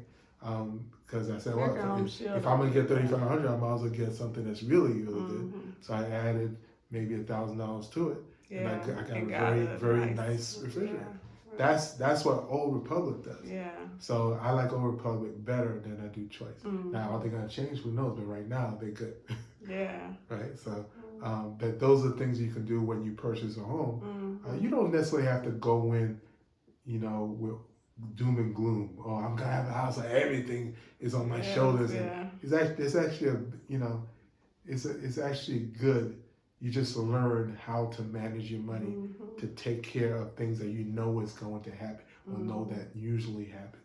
When you live in a house long enough, you know how it creaks and what certain things mean, and you say, okay, well that's gonna go bad, or we're gonna have to replace that in a year or two, and you budget for it. But it shouldn't scare you. The responsibility shouldn't scare you from purchasing, because there's always resolution. A lot of things that go bad sometimes are not emergencies. Sometimes something goes bad, and okay, I'll fix it when I get the money. A window breaks. Okay, I can live with that for a little bit. When I get the money, I'll fix it. Right? It's things like little things that you have to live with. Like the heating and AC units and things like that you have to literally fix right away, and they could be expensive. That's why I like to do the warranty plans, because they are worth it. You know? Especially if you live in a house that constantly have issues. I never had a warranty, but once I got to about 15 years in the house, I started noticing things. I said, okay, we need to get a warranty, because when everything was new, you didn't have to worry about it. Nothing was giving me problem. But when you got to 15 years, just around 15 years, this started. Oh, this button keeps Yeah. sticking. this In your thing- mind, it's still brand new. He said, Nothing oh, lasts I gotta get a forever. warranty. I said, we bought a warranty company, and then lo and behold, things started giving us problems, and we got it replaced. Nothing lasts forever. Yeah, so yeah, it's a good thing, and, you know, especially when you're young. If you realize the power of this Yeah. when you're young, you can make so much life easier. You know, that's why I got my daughter started at 24. She owns her house. She's been there for almost a year and a half now. a year and a half. At How's least. it been going? It's been going great. You know, she calls daddy every now and then. I'm sure. You know, you probably do the same thing. You know, you The got a little office problem. is like halfway from our house. and You know, the the good thing house is towards her house. that you're not alone, She's right? not alone. So you always have She's in somebody this to county. call, right? Yeah. So your father probably said, "Oh, you the only girl? You got more than Her sister.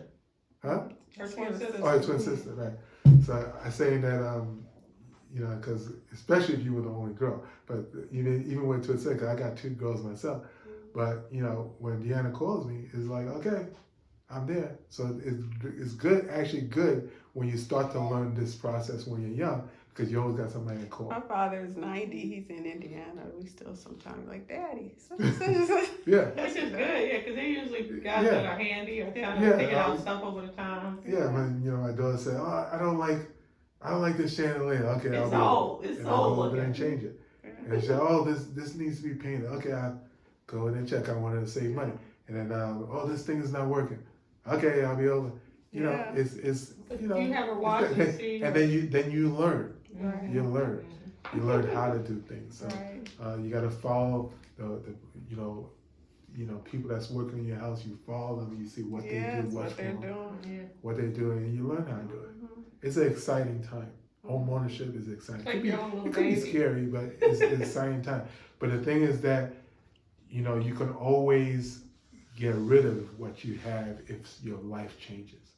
If you decide you want to move someplace else, you have an asset that's probably going to be worth more than when you purchased it. So it's actually going to help you. If you get married, you decide if you want to move into the house you own, his house if he owns a house, or sell both houses and get your own. All those things are scenarios that could happen, Right. right? But it's getting things out of the bank. But I know she just, like she said, she just did her 2nd year more lease at her apartment, and I figured as she get the information, kind of at least start thinking about it Yeah. and Yeah, I'm glad you asked considering about it. options. Yeah. Yeah, you know. And a lot of times I feel, our young people don't necessarily always have that education Right. about Yeah, things. that's one of the things that I beneficial. learned, young or older, when I came down to Georgia again. Nobody was educated in the real estate, especially African Americans. They were not in this process. Yeah. They came here signing paperwork. They didn't do anything. They thought that, I had somebody crying couple of people so far, crying at the closing table because they were stuck with this. I could never purchase because nobody in my generations ever purchased. Grandparents, grandparents, never. They were all renters, and then generational curse was just broken right there at that table. Yeah. Because that mindset of we are only renters had to be broken. Yeah. When I first met them, they said, "Oh, I can't. Nobody. We always try. Nobody could buy a house with this issue." Yeah. And I said, "Do you mind if I try?"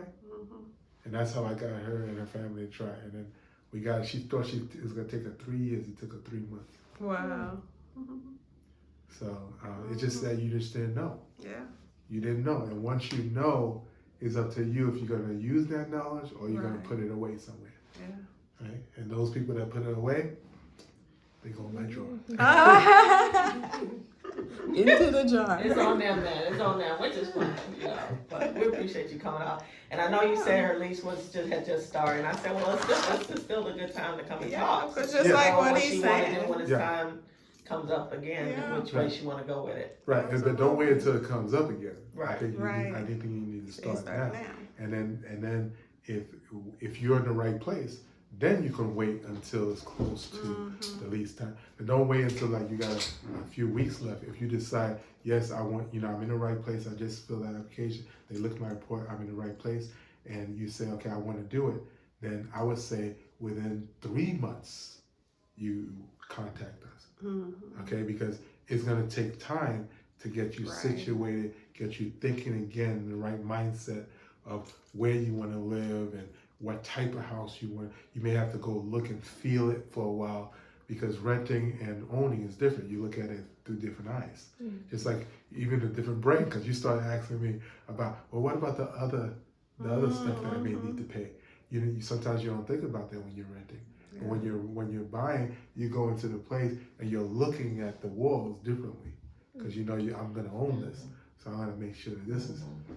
Everybody always looks at the place. I always look up when I want a second floor. It tells me a lot about the house. Yeah. It tells me, if it's cracking, if it's leaning one way. It tells you if there's any roof leaks. It tells you.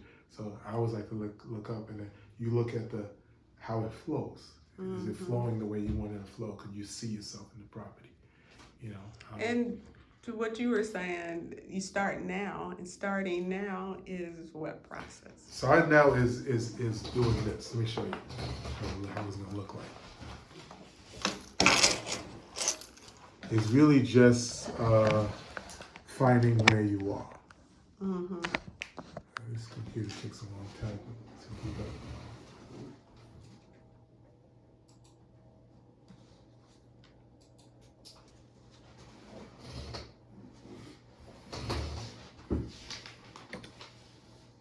Talk about the student loan. Oh, do you have any student loans?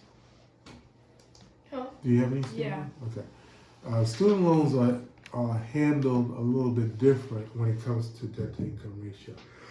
Remember I told you they look at $600 a month, or your revolving credit, or whatever your car is, something like that, based on your debt. But student loans, if you have any student, whether it's deferred or not, or whether you stop paying on it, or whether you're paying on it, they take 0.5% of the total amount, divided by 12, and they add that to your debt.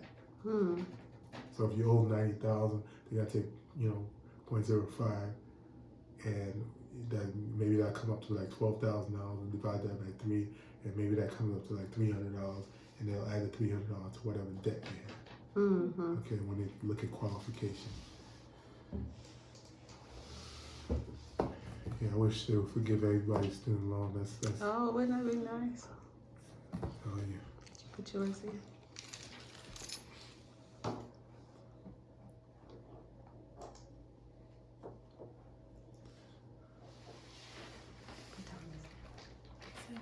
Oh, did you text her? Yeah. He did. Asked if 7:30 was okay. Oh, okay. I told him I was on the other side of town. Yeah.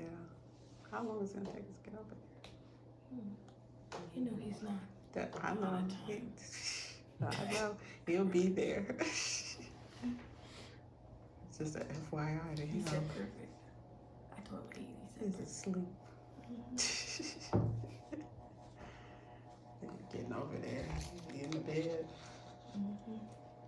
It's because you came today, because traffic's a little light on Sunday. Right? Yeah. He said, I'll be there. It's a mess.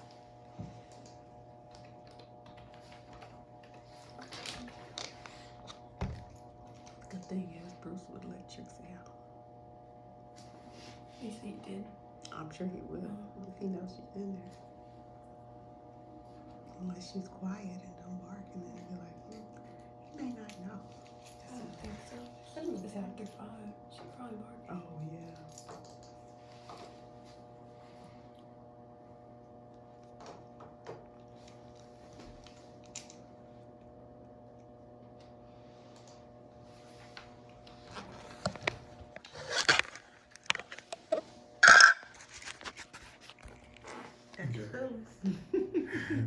So you basically go into this guy. If you don't have a lender, I always recommend people that I work with.